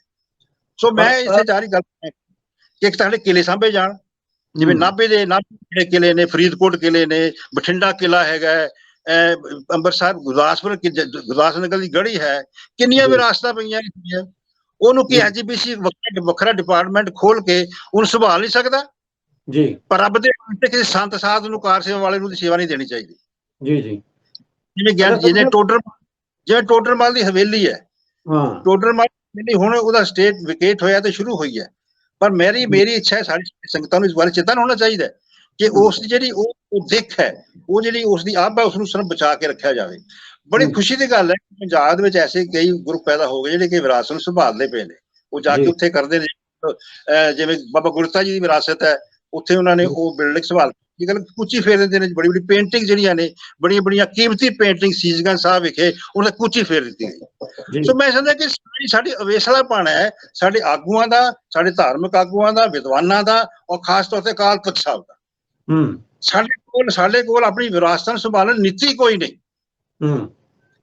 ਜਦੋਂ ਤੁਸੀਂ ਇੱਥੇ ਆਏ, ਆਪ ਜੀ ਨੂੰ ਕੀ ਲੱਗਦਾ ਕਿ ਜਿਹੜੀ ਇਸ ਵੇਲੇ ਪੰਥ ਦੀ ਅਸੀਂ ਸਰਮੌਰ ਚੁਣੀ ਹੋਈ ਨੁਮਾਇੰਦਾ ਜਥੇਬੰਦੀ ਹੈ, ਠੀਕ ਹੈ, ਸੰਸਥਾ ਸਾਡੀ ਹੈ ਸ਼੍ਰੋਮਣੀ ਗੁਰਦੁਆਰਾ ਪ੍ਰਬੰਧਕ ਕਮੇਟੀ, ਕੀ ਇਹ ਜਿਹੜੇ ਆ, ਇੱਕ ਤਾਂ ਹੁੰਦੇ ਕਿ ਜਿਹੜਾ ਇਤਿਹਾਸ ਦੀ ਆਪਾਂ ਗੱਲ ਕਰਦੇ ਹਾਂ, ਇਤਿਹਾਸ ਨੂੰ ਸੰਭਾਲਣਾ, ਸਾਡੇ ਲਿਟਰੇਚਰ ਨੂੰ ਸੰਭਾਲਣਾ, ਸਾਡੇ ਉਸ ਵਿਚਾਰਧਾਰਾ ਨੂੰ ਸੰਭਾਲਣਾ, ਤੇ ਉਹਦੇ ਵਿੱਚ ਤੁਹਾਨੂੰ ਕੀ ਲੱਗਦਾ, ਇੱਕ ਤਾਂ ਉਹਨੂੰ ਸੰਭਾਲਣਾ, ਇੱਕ ਉਹਦੇ ਵਿੱਚ ਜਿਹੜੀ ਵਿਦਵਤਾ ਪੂਰਨ ਖੋਜ ਕਰਵਾਉਣੀ, ਕੀ ਸ਼੍ਰੋਮਣੀ ਗੁਰਦੁਆਰਾ ਪ੍ਰਬੰਧਕ ਕਮੇਟੀ ਜਿਹੜੀ ਹੈ ਉਹਦੇ ਤੇ ਖਰੀ ਉਤਰ ਪਾ ਰਹੀ ਹੈ? ਕਿੰਨਾ ਕੁ ਕੰਮ ਕਰ ਪਾ ਰਹੀ ਹੈ? ਦੇਖੋ ਜੀ, ਇਹਨਾਂ ਦਾ ਸਿੱਖ ਇਤਿਹਾਸ ਰਿਸਰਚ ਬੋਰਡ ਹੈਗਾ ਬਣਿਆ ਹੋਇਆ, ਕੋਸ਼ਿਸ਼ ਕਰਦੇ ਨੇ ਸਾਡੇ। ਦੇਖੋ ਜਿਹੜੀ ਗੱਲ ਹੈ ਨਾ ਜੀ, ਜਿਹੜੀ ਜਨਰੇਸ਼ਨ ਨੇ ਸਾਡੀ, ਜਿਹਨਾਂ ਜਨਰੇਸ਼ਨ ਦੇ ਵਿੱਚ ਸਾਡੇ ਮਹਾਨ ਆਗੂਆਂ ਨੇ ਕਿਸੇ ਸਮੇਂ ਉਹ ਸਥਾਪਿਤ ਕੀਤੀਆਂ ਡਿਪਾਰਟਮੈਂਟ, ਉਹਨਾਂ ਡਿਪਾਰਟਮੈਂਟ ਨੂੰ ਅੱਗੇ ਲੈ ਕੇ ਗਏ ਨੇ, ਔਰ ਉਹਨਾਂ ਦੇ ਜਿਹੜੇ ਉਹਨਾਂ ਦੇ ਸਕਾਲਰਸ ਨੇ ਜਾਂ ਮੁਖੀ ਨੇ, ਉਹਨਾਂ ਦਾ ਕੀ ਪੱਧਰ ਹੈ ਜੀ। ਜਿਵੇਂ ਰਿਸਰਚ ਬੋਰਡ ਬਣਿਆ, ਲੇਕਿਨ ਰਿਸਰਚ ਬੋਰਡ ਦੀ ਪਿਛਲੇ 15-25 ਸਾਲ ਦੀ ਪ੍ਰੋਗਰੈਸ ਕੱਢ ਲਓ, ਨਿਲ ਹੈ। ਠੀਕ ਹੈ, ਹੁਣ ਇਹਨਾਂ ਨੇ Gurcharan Singh Tohra institute advance studies ਬਣਾਈ ਹੈ, ਉਹ ਬਹਾਦਰਗੜ੍ਹ ਬਣਾਈ ਹੋਈ ਹੈ, ਉਹਦੀ ਪ੍ਰੋਗਰੈਸ ਨਿਲ ਹੈ। ਯੂਨੀਵਰਸਿਟੀਆਂ ਦੀ ਪ੍ਰੋਗਰੈਸ ਨਿਲ ਹੈ। ਵੱਡੇ ਵੱਡੇ ਲੱਖਾਂ ਰੁਪਏ ਖਰਚ ਦਿੰਦੇ ਹਾਂ ਅਸੀਂ, ਵੱਡੇ ਵੱਡੇ ਬਾਈਨਰਸ ਵਾਲੇ ਪ੍ਰੋਗਰਾਮ ਬਣਾ ਲੈਂਦੇ ਹਾਂ, ਚਾਹੇ ਸ਼ਤਾਬਦੀਆਂ ਬਣਾਈਆਂ ਗਈਆਂ, ਚਾਹੇ ਕੋਈ ਬਣਾਈਆਂ ਗਈਆਂ। ਅਸੀਂ ਸ਼ੋਅ ਆਫ ਤੇ ਬਹੁਤ 250 ਡਿਪੈਂਡ ਕਰਦਾ ਜੀ, ਸ਼ੋਅ ਆਫ ਕਰਦੇ ਹਾਂ, ਜਗਨ ਕਰਦੇ ਮਨਾ ਲੈ, ਲੇਕਿਨ ਵਿੱਚੋਂ ਆ ਕੇ ਕੁਝ ਵੀ ਨਹੀਂ ਨਿਕਲਦਾ। ਇੱਥੇ ਮੈਂ ਸਮਝਦਾ ਸਿੰਘ ਸਭਾ ਲੈ ਜਿਹੜੀ 1973 ਚ ਆਈ ਸੀ ਨਾ ਜੀ, ਉਹਨੇ ਬੜੀ ਵੱਡੀ ਕੰਟਰੀਬਿਊਸ਼ਨ ਕੀਤੀ। ਉਦੋਂ ਹੁਕਮ ਸਿੰਘ ਹੋਰੀ ਸੀਗੇ, ਭਾਈਦੇਵ ਸਿੰਘ ਸੀਗੇ, ਗੁਰਦੇਵ ਸਿੰਘ ਜੀ, ਉਹਨਾਂ ਨੇ ਜਦੋਂ ਉਹ ਲਿਟਰੇਚਰ ਜਿਹੜਾ ਅੱਜ ਤੱਕ ਬਣਾਇਆ ਨਾ, ਅੱਜ ਤੱਕ ਕਾਇਮ ਦਿਸ਼ਾ ਦੇ ਰਿਹਾ, ਲੇਕਿਨ ਉਸ ਤੋਂ ਬਾਅਦ ਸ਼ਤਾਬਦੀਆਂ ਬਣਾਈਆਂ ਗਈਆਂ, ਬਿਲਕੁਲ ਨਿਲ ਨੇ ਜੀ, ਉਹ ਕੋਈ ਲਿਟਰੇਚਰ ਨਹੀਂ ਆਇਆ। ਇਸੇ ਮੁੱਖ ਰੱਖ ਕੇ ਮੈਂ ਇੱਕ ਰਿਐਕਸ਼ਨ ਦੇ ਵਿੱਚ, ਉਸ ਪ੍ਰਤੀਕਿਰਿਆ ਦੇ ਵਿੱਚ ਆਪਣੇ ਆਪ ਨੂੰ ਇੱਕ ਰੋਲ ਦਿੱਤਾ ਕਿ ਮੈਂ Bhai Gurdas institute of advance studies ਸਥਾਪਨਾ ਕੀਤੀ 1999 ਦੇ ਵਿੱਚ। ਅਸੀਂ ਲਗਾਤਾਰ ਰਿਸਰਚ ਦਾ ਕੰਮ ਕਰਦੇ ਆ ਰਹੇ ਹਾਂ, ਠੀਕ ਹੈ ਨਾ। ਰਿਸਰਚ ਹੁੰਦੀ ਹੈ ਕਿ ਅਸੀਂ ਜਿਹੜਾ ਮੂਲ ਸਾਡਾ ਸਿਧਾਂਤ ਹੈ, ਉਸ ਨੂੰ ਸਮੇਂ ਅਨੁਸਾਰ ਉਹਦੀ ਖੋਜ ਕਰਕੇ ਸਮੇਂ ਅਨੁਸਾਰ ਕੀ ਨਵੀਂ ਦਿਸ਼ਾ ਦਿੰਦੇ ਆ ਜੀ ਪੰਥ ਨੂੰ ਔਰ ਦੁਨੀਆ ਨੂੰ ਜੀ। ਬਿਲਕੁਲ, ਉਹਦੇ ਚ ਤੁਹਾਡਾ ਜਿਹੜਾ ਕਾਰਜ ਆ ਜੀ, ਉਹਨੂੰ ਨੋਟ ਵੀ ਕੀਤਾ ਜਾਂਦਾ, ਪੰਥ ਵਿੱਚ ਮਾਣ ਸਨਮਾਨ ਵੀ ਮਿਲ ਰਿਹਾ। ਪਰ ਕੀ ਲੱਗਦਾ ਤੁਹਾਨੂੰ ਕਿ ਉਹਦੇ ਤੋਂ ਵੀ ਕੁਝ ਜਿਹੜਾ ਪੰਥ ਆ ਅੱਜ ਦੇ ਜੋ ਕਿ ਲੀਡਰਸ਼ਿਪ ਆ, ਧਾਰਮਿਕ ਤੇ ਸਾਡੀ ਰਾਜਨੀਤਿਕ ਲੀਡਰਸ਼ਿਪ, ਉਹ ਕੁਝ ਨਾ ਕੁਝ ਮਾੜੀ ਮੋਟੀ ਦਿਲਚਸਪੀ ਦਿਖਾ ਰਹੀ ਹੈ? ਕੁਛ ਹੈ ਉਮੀਦ? ਨਹੀਂ ਜੀ, ਨਹੀਂ, ਮੈਨੂੰ ਇਸ ਗੱਲ ਦਾ ਬੜਾ ਦੁੱਖ ਵੀ ਲੱਗਦਾ ਹੈ। ਮੈਂ ਪਿਛਲੇ ਮਹਿਸੂਸ ਕਰਦਾ, ਜਦੋਂ ਮੈਂ ਇਕੱਲਾ ਹੁੰਦਾ ਨਾ ਜੀ, ਮੈਂ ਕਈ ਵਾਰੀ ਆਪਣੇ ਉਸ ਅੰਤਰ ਧਿਆਨ ਹੋ ਕੇ ਗੱਲ ਮਹਿਸੂਸ ਕਰਦਾ ਕਿ ਮੈਂ 1985 ਜਦੋਂ ਰਿਹਾ ਹੋਇਆ ਸੀ ਜੀ ਸੰਧੂ ਸਾਹਿਬ ਆਪਣੇ ਜੇਲ੍ਹ ਚੋਂ ਜੀ, ਉਸ ਮੈਂ ਲਗਾਤਾਰ 35-36 ਸਾਲ ਤੋਂ ਲਗਾਤਾਰ ਲਿਖਦਾ ਆ ਰਿਹਾ ਜੀ, ਔਰ ਬੜੇ ਐਸੇ ਮਤਲਬ ਮੈਂ ਦਿਸ਼ਾਵਾਂ ਦਿੱਤੀਆਂ ਨੇ, ਜਿਵੇਂ ਸਿੱਖ ਵਿਜ਼ਨ 225 ਦੀ ਕਿਤਾਬ ਹੈ ਜੀ। ਬਾਅਦ ਖਾਲਸਾ ਨੀਤੀ ਸ਼ਾਸਤਰ ਹੈ, ਸਰਬੱਤ ਖਾਲਸਾ ਦੀ ਜਿਹੜੀ ਹੈਗੀ ਬਣਤਰ ਬਣਾਈ ਹੋਈ ਹੈ, ਅਕਾਲ ਤਖਤ ਸਾਹਿਬ ਬਾਰੇ 2 ਕਿਤਾਬਾਂ ਲਿਖੀਆਂ ਨੇ, ਫਿਰ ਵਿਸਮਾਦੀ ਵਿਸ਼ਵ ਅਵਾਰਡ ਕੀਤਾ ਜੀ, ਆਲਟਰਨੇਟਿਵ ਕੰਮ ਕੀਤਾ, ਹੁਣ ਮੇਰੀ ਕਿਤਾਬਾਂ ਆਈਆਂ ਨੇ। ਮੈਂ ਮਹਿਸੂਸ ਕਰਦਾ ਜੀ ਕਿ ਇਹ ਇੱਕ ਐਸਾ ਸਾਡਾ, ਮੈਂ ਵੀ ਉਸ ਦਾ ਸ਼ਿਕਾਰ ਹਾਂ, ਜਿਹੜੀ ਤੁਸੀਂ ਕਹਿ ਰਹੇ ਹੋ ਚੇਤਨਾ ਨਹੀਂ ਹੈਗੀ ਜੀ, ਮੈਂ ਉਹਦਾ ਸ਼ਿਕਾਰ ਕਿ ਮੈਂ 35 ਸਾਲ ਦੇ ਵਿੱਚ ਇੰਨਾ ਕੰਮ ਕੀਤਾ ਇਸ ਵਿਰਾਸਤ ਸੰਭਾਲਣ ਦਾ। ਮੈਂ ਜੇ ਸਿਧਾਂਤਕ ਵਿਰਾਸਤ ਦੀ ਗੱਲ ਕਰ ਰਿਹਾ ਜੀ, ਵਿਰਾਸਤ ਸੰਭਾਲ ਕੇ ਅੱਗੇ ਦਿਸ਼ਾ ਦੇਣੀ, ਉਹਨੂੰ ਚੈਨਲਾਈਜ਼ ਕਰਕੇ ਦਿਸ਼ਾ ਦੇਣੀ, ਤਾਂ ਤੁਸੀਂ ਹੈਰਾਨ ਹੋਵੋਗੇ ਕਿ ਪਿਛਲੇ 35 ਸਾਲ ਦੇ ਵਿੱਚ ਕਿਸੇ ਵੀ ਜਥੇਬੰਦੀ ਨੇ, not even HPC, even Akal Takht Sahib say release ਜ਼ਰੂਰ ਕੀਤੀ, ਮੇਰੀ ਕਿਤਾਬਾਂ ਕੀਤੀਆਂ ਨੇ, ਲੇਕਿਨ ਉਹਨਾਂ ਤੇ ਜੋ ਕੁਝ ਲਿਖਿਆ ਗਿਆ ਹੈ, ਉਹਨਾਂ ਬਾਰੇ ਦਿਸ਼ਾ ਕੀ ਬਣਦੀ ਹੈ, ਆਉਣ ਵਾਲੇ ਸਮੇਂ ਸਾਡੀ ਸਿੱਖ ਸੰਸਥਾਵਾਂ ਕਿਵੇਂ ਸ਼ਕਤੀਸ਼ਾਲੀ ਹੋ ਸਕਦੀਆਂ ਨੇ। ਸ਼੍ਰੋਮਣੀ ਕਮੇਟੀ ਦੇ 100 ਸਾਲ ਮੈਂ ਲਿਟਰੇਚਰ ਲਿੱਤਾ 1919 ਦੇ ਵਿੱਚ ਮੈਂ ਲੈ ਕੇ ਗਿਆ ਵੀ ਇਹ 100 ਸਾਲ ਆ ਰਿਹਾ 1920 ਦੇ ਵਿੱਚ 2020 ਚ ਇਹਦੇ ਬਾਰੇ ਮੈਂ ਇੱਕ ਵਿਜ਼ਨ ਦਿੱਤਾ ਗੁਰਦੁਆਰਾ ਸੁਧਾਰ ਦਾ, ਇਹਨੂੰ ਅਡਾਪਟ ਕਰ ਲਓ। ਡੂੰਗਰ ਸਾਹਿਬ ਨੇ ਉਹਨੂੰ ਹਾਂ ਕਰਕੇ ਫਿਰ ਨਹੀਂ ਅਡਾਪਟ ਕਰ ਸਕੇ। ਸੋ ਮੈਂ ਸਮਝਦਾ ਕਿ ਇਹ ਜਿਹੜੀ ਸਾਰੀ ਚੀਜ਼ ਹੈ ਨਾ ਜੀ, ਵਿਦਵਾਨ ਵੀ ਸਾਡੇ ਇੱਕ ਤਰ੍ਹਾਂ ਦੇ ਆਈਸੋਲੇਸ਼ਨ 'ਚ ਰਹਿ ਰਹੇ ਨੇ। ਜੀ ਮੈਂ ਤਾਂ ਮੇਰਾ ਲਾਂਭਾ ਵੀ ਹੈ ਇਸ ਲਈ ਪੰਥ ਨੂੰ ਕਿ ਜਦੋਂ ਹਰਸਿਮਰਨ ਸਿੰਘ ਨੇ ਇੰਨਾ ਕੰਮ ਕਰਕੇ ਗੁਰੂ ਬਖਸ਼ਿਸ਼ ਦੇ ਨਾਲ ਇੱਕ ਦਿਸ਼ਾ ਦਿੱਤੀ ਹੋਈ ਹੈ ਤਾਂ ਉਹ ਸਿੱਖ ਪੰਥ ਵਾਸਤੇ ਹੀ ਹੈ ਜੀ। ਮੈਂ ਹੋਰ ਕਿਸੇ ਵਾਸਤੇ ਤਾਂ ਲਿਖੀ ਨਹੀਂ ਹੋਈ ਜੀ। ਇੱਕ ਨੇ ਸਿੱਖ ਪੰਥ ਨੂੰ ਦਿਸ਼ਾ ਦੇਣ ਵਾਸਤੇ ਵਿਰਾਸਤ ਨੂੰ ਸੰਭਾਲ ਕੇ ਉਹ ਵਿਰਾਸਤ ਨੂੰ ਇੱਕ ਚੈਨਲਾਈਜ਼ ਕਰਕੇ ਅੱਗੇ ਪਾਇਆ। ਸੋ ਮੈਂ ਸਮਝਦਾ ਕਿ ਜਿਹੜਾ ਸਾਡਾ ਸਾਂਝਾ ਦੁੱਖ ਹੈ ਕਿ ਸਾਡੀ ਸਿਧਾਂਤਕ ਵਿਰਾਸਤ ਜਿਹੜੀ ਹੈ ਉਸ ਨੂੰ ਸੰਭਾਲਿਆ ਜਾ ਰਿਹਾ ਹੈ। ਗੁਰੂ ਗ੍ਰੰਥ ਸਾਹਿਬ ਦੇ ਰੂਪ ਸਾਡੇ ਲਿਖਿਆ ਹੋਇਆ ਸੀ, ਲੇਕਿਨ ਉਹ ਜਿਹੜੀ ਸਾਡੀ ਇਤਿਹਾਸਕ ਵਿਰਾਸਤਾਂ ਨੇ, ਸਮਾਰਕ ਨੇ, ਜਾਂ ਜਿਹੜੀ ਉਸ ਦੀ ਜੇ ਕਹਿ ਸਕਦੇ ਹਾਂ ਇੰਸਟੀਚਿਊਸ਼ਨ ਦੇ ਕੰਮ ਕਰਨ ਦੇ ਢੰਗ ਜਿਹੜੇ ਵਿਰਾਸਤ ਦੇ ਆਏ ਨੇ ਉਹਨੂੰ ਨਹੀਂ ਸੰਭਾਲਿਆ ਗਿਆ। ਇਸੇ ਕਰਕੇ ਅਸੀਂ ਖਤਰਾ ਖਾ ਰਹੇ ਹਾਂ। ਸਾਡਾ ਦੁਖਾਨ ਦਾ, ਸਾਡੇ ਰਾਜ ਭਾਗਦਾਨ ਦਾ, ਸਾਡਾ ਇੱਥੋਂ ਸਾਡਾ ਜਲਾਓ ਹੈ ਪੋਲੀਟੀਕਲ ਔਰ ਸਿਧਾਂਤਕ ਤੇ ਸਾਡਾ ਜਲਾਓ ਦੇ ਘਟਣ ਦਾ ਕਾਰਨ ਹੀ ਹੈ ਕਿ ਅਸੀਂ ਉਹਨਾਂ ਬਾਰੇ ਚੇਤਨਾ ਪੈਦਾ ਨਹੀਂ ਕਰ ਸਕੇ। ਸਾਨੂੰ ਇਸ ਜਿਹੜਾ ਅੱਜ ਤੁਸੀਂ ਵਿਸ਼ਾ ਲਿਆ ਹੈ ਔਰ ਜੈਨੀਆਂ ਦੀ, ਇਹ ਤੋਂ ਸਬਕ ਲੈਣਾ ਚਾਹੀਦਾ ਹੈ ਜੀ। ਉਹ ਕਿੰਨੇ ਦੂਰ ਦੇਸ਼ ਲੋਕ ਨੇ, ਖਾਸ ਤੌਰ ਤੇ ਜਿਨ੍ਹਾਂ ਨੇ ਮਨੂ ਸਿਮਰਤੀਆਂ ਤਾੜ ਪੱਤਰਾਂ ਲਿਖੀਆਂ, ਕਟੋਲਿਆ ਦਾ ਅਰਥਸ਼ਾਸਤਰ ਤਾੜ ਪੱਤਰਾਂ ਲਿਖ ਕੇ ਜਨਰੇਸ਼ਨ ਤੱਕ ਪਹੁੰਚਾਇਆ। ਔਰ ਜੋਹਨ ਗਾਟਨਬਰਗ ਨੇ ਪ੍ਰੈਸ ਦੀ ਖੋਜ ਕਰਕੇ ਸਾਰੀ ਦੁਨੀਆ ਨੂੰ ਜਿਹੜਾ ਲਿਟਰੇਚਰ ਸੀਗਾ, ਸਟਰੀਮਸ ਆਫ ਨੌਲੇਜ ਨੂੰ ਕਿਤਾਬੀ ਰੂਪ ਦਿੱਤਾ। ਅਸੀਂ ਲੋਕਾਂ ਨੇ as Sikh of Guru Granth Sahib ਅਸੀਂ ਆਉਣ ਵਾਲੇ ਸਮੇਂ 'ਚ ਇਤਿਹਾਸ ਬੜਾ ਸਿਰਜਿਆ। ਇਤਿਹਾਸ ਦੀ ਕੋਈ ਮਤਲਬ ਸਿਰਜਣਾ ਦਾ ਅੰਤ ਹੀ ਕੋਈ ਨਹੀਂ, ਪਰ ਅਸੀਂ ਉਸ ਨੂੰ ਸੰਭਾਲ ਨਹੀਂ ਸਕੇ। ਅੱਜ ਸਾਡੇ ਕੋਲ ਇੱਕ ਵੀ ਦੀਵਾਰ ਨਹੀਂ ਹੈ ਉਸ ਗੁਰੂ ਗੋਬਿੰਦ ਸਿੰਘ ਮਹਾਰਾਜ ਜਿੱਥੇ ਗਵਾਹ ਹੋਣ ਜਿਹਦੇ ਅਸੀਂ ਗਵਾਹ ਬਣ ਸਕੀਏ। ਕਹਿਣ ਦਾ ਭਾਵ ਇਤਿਹਾਸ ਦੇ ਪਾਤਰ ਤੇ ਜ਼ਰੂਰ ਬਣ ਗਏ ਆ, ਪਰ ਅਸੀਂ ਇਤਿਹਾਸ ਨੂੰ ਫਰਕਿਆਂ ਉੱਤੇ ਨਹੀਂ ਉਤਾਰ ਸਕੇ। ਅਸੀਂ ਇਤਿਹਾਸ ਦੇ ਵਿੱਚ ਆਪਣਾ ਜਿਹੜਾ ਨਾਮ ਆ ਉਹਨੂੰ ਕਾਇਮ ਰੱਖਣ ਵਾਸਤੇ ਖੁਦ ਪ੍ਰਬੰਧ ਨਹੀਂ ਕਰ ਸਕੇ ਔਰ ਆਪਣੇ ਅਸੀਂ ਵਿਦਵਾਨਾਂ ਨੂੰ ਇਗਨੋਰ ਕੀਤਾ। ਔਰ ਮੈਨੂੰ ਲੱਗਦਾ ਬਹੁਤ ਬਹੁਤ ਧੰਨਵਾਦ ਤੁਹਾਡਾ ਕਿ ਤੁਸੀਂ ਸਾਡੇ ਨਾਲ ਜੁੜੇ ਔਰ ਇੰਨੀਆਂ ਕੀਮਤੀ ਗੱਲਾਂ ਤੁਸੀਂ ਪੰਥ ਨਾਲ ਸਾਂਝੀਆਂ ਕੀਤੀਆਂ।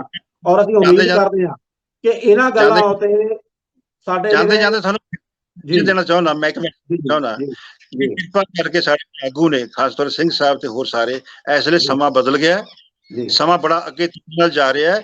ਦੁਨੀਆ ਸਿੱਖ ਪੰਥ ਤੋਂ ਬੜਾ ਕੁਝ ਐਕਸਪੈਕਟ ਕਰ ਰਹੀ ਹੈ। ਅਸੀਂ ਕੌਣ ਲੋਕ ਹਾਂ, ਸਾਡੀ ਵਿਰਾਸਤ ਕੀ ਹੈ, ਅਸੀਂ ਕਿਵੇਂ ਲੈ ਕੇ ਕਿਵੇਂ। ਮੈਂ ਸਮਝਦਾ ਕਿ ਸਾਡੀ ਜਿਹੜੀ ਵਿਰਾਸਤ ਹੈ ਉਸ ਨੂੰ ਕਿਵੇਂ ਕੁਝ ਕਰੀ ਜਾਏ।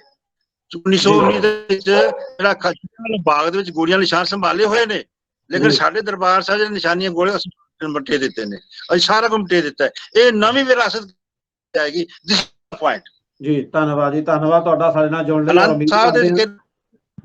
ਜੀ ਇਹ ਪ੍ਰੋਗਰਾਮ ਜਿਹੜਾ ਉਸ ਕਮਰੇ ਨੂੰ ਸੰਭਾਲ, ਹਾਂ ਜੀ ਇਹ ਲਾਈਵ ਸਾਡਾ ਜਿਹੜਾ ਉਸ ਕਮਰੇ ਨੂੰ ਸੰਭਾਲ।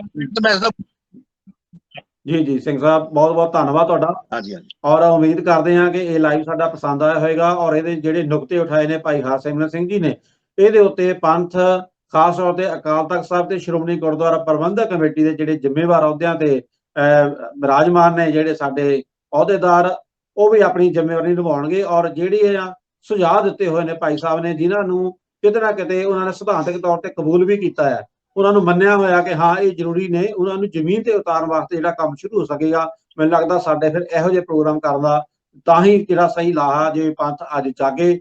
ਔਰ ਇਹਦੇ ਵਾਸਤੇ ਜਾਗਣਾ ਹੈ ਤੁਹਾਡੇ ਸਾਡੇ ਸਾਰੇ ਦਰਸ਼ਕਾਂ ਦੇ ਜਿਹੜੇ ਸਹਿਯੋਗ ਦੇ ਨਾਲ। ਇਸ ਕਰਕੇ ਸਾਡੀ ਆਪ ਜੀ ਅੱਗੇ ਵੀ ਬੇਨਤੀ ਹੈ ਕਿ ਇਸ ਸੱਚ ਦੇ ਕਾਰਜ ਨੂੰ, ਇਸ ਬਹੁਤ ਜ਼ਰੂਰੀ ਕਾਰਜ ਨੂੰ, ਇਸ ਪੰਥਕ ਕਾਰਜ ਨੂੰ ਅੱਗੇ ਵਧਾਉਣ ਵਾਸਤੇ ਜ਼ਰੂਰੀ ਹੈ ਕਿ ਇਹਨੂੰ ਵੱਧ ਤੋਂ ਵੱਧ ਸ਼ੇਅਰ ਕਰੋ, ਇਹਦੇ ਉੱਤੇ ਕਮੈਂਟ ਕਰਕੇ ਆਪਣੀ ਰਾਏ ਜ਼ਰੂਰ ਦਿਓ, ਇਹਦੇ ਉੱਤੇ ਵਿਚਾਰ ਚਰਚਾ ਕਰੋ, ਤਾਂ ਕਿ ਪੰਥ ਦੇ ਵਿੱਚ ਇਹਦੀ ਇੱਕ ਵਾਰ ਤੋਂ ਫਿਰ ਤੋਂ ਆਪਣੀ ਵਿਰਾਸਤ ਨੂੰ ਸੰਭਾਲਣ ਦੀ ਜਿਹੜੀ ਹੈ ਜਾਗਰੂਕਤਾ ਪੈਦਾ ਹੋ ਸਕੇ। ਇੱਥੇ ਪ੍ਰੋਗਰਾਮ ਖਤਮ ਕਰਦੇ ਹਾਂ। ਬਹੁਤ ਬਹੁਤ ਧੰਨਵਾਦ।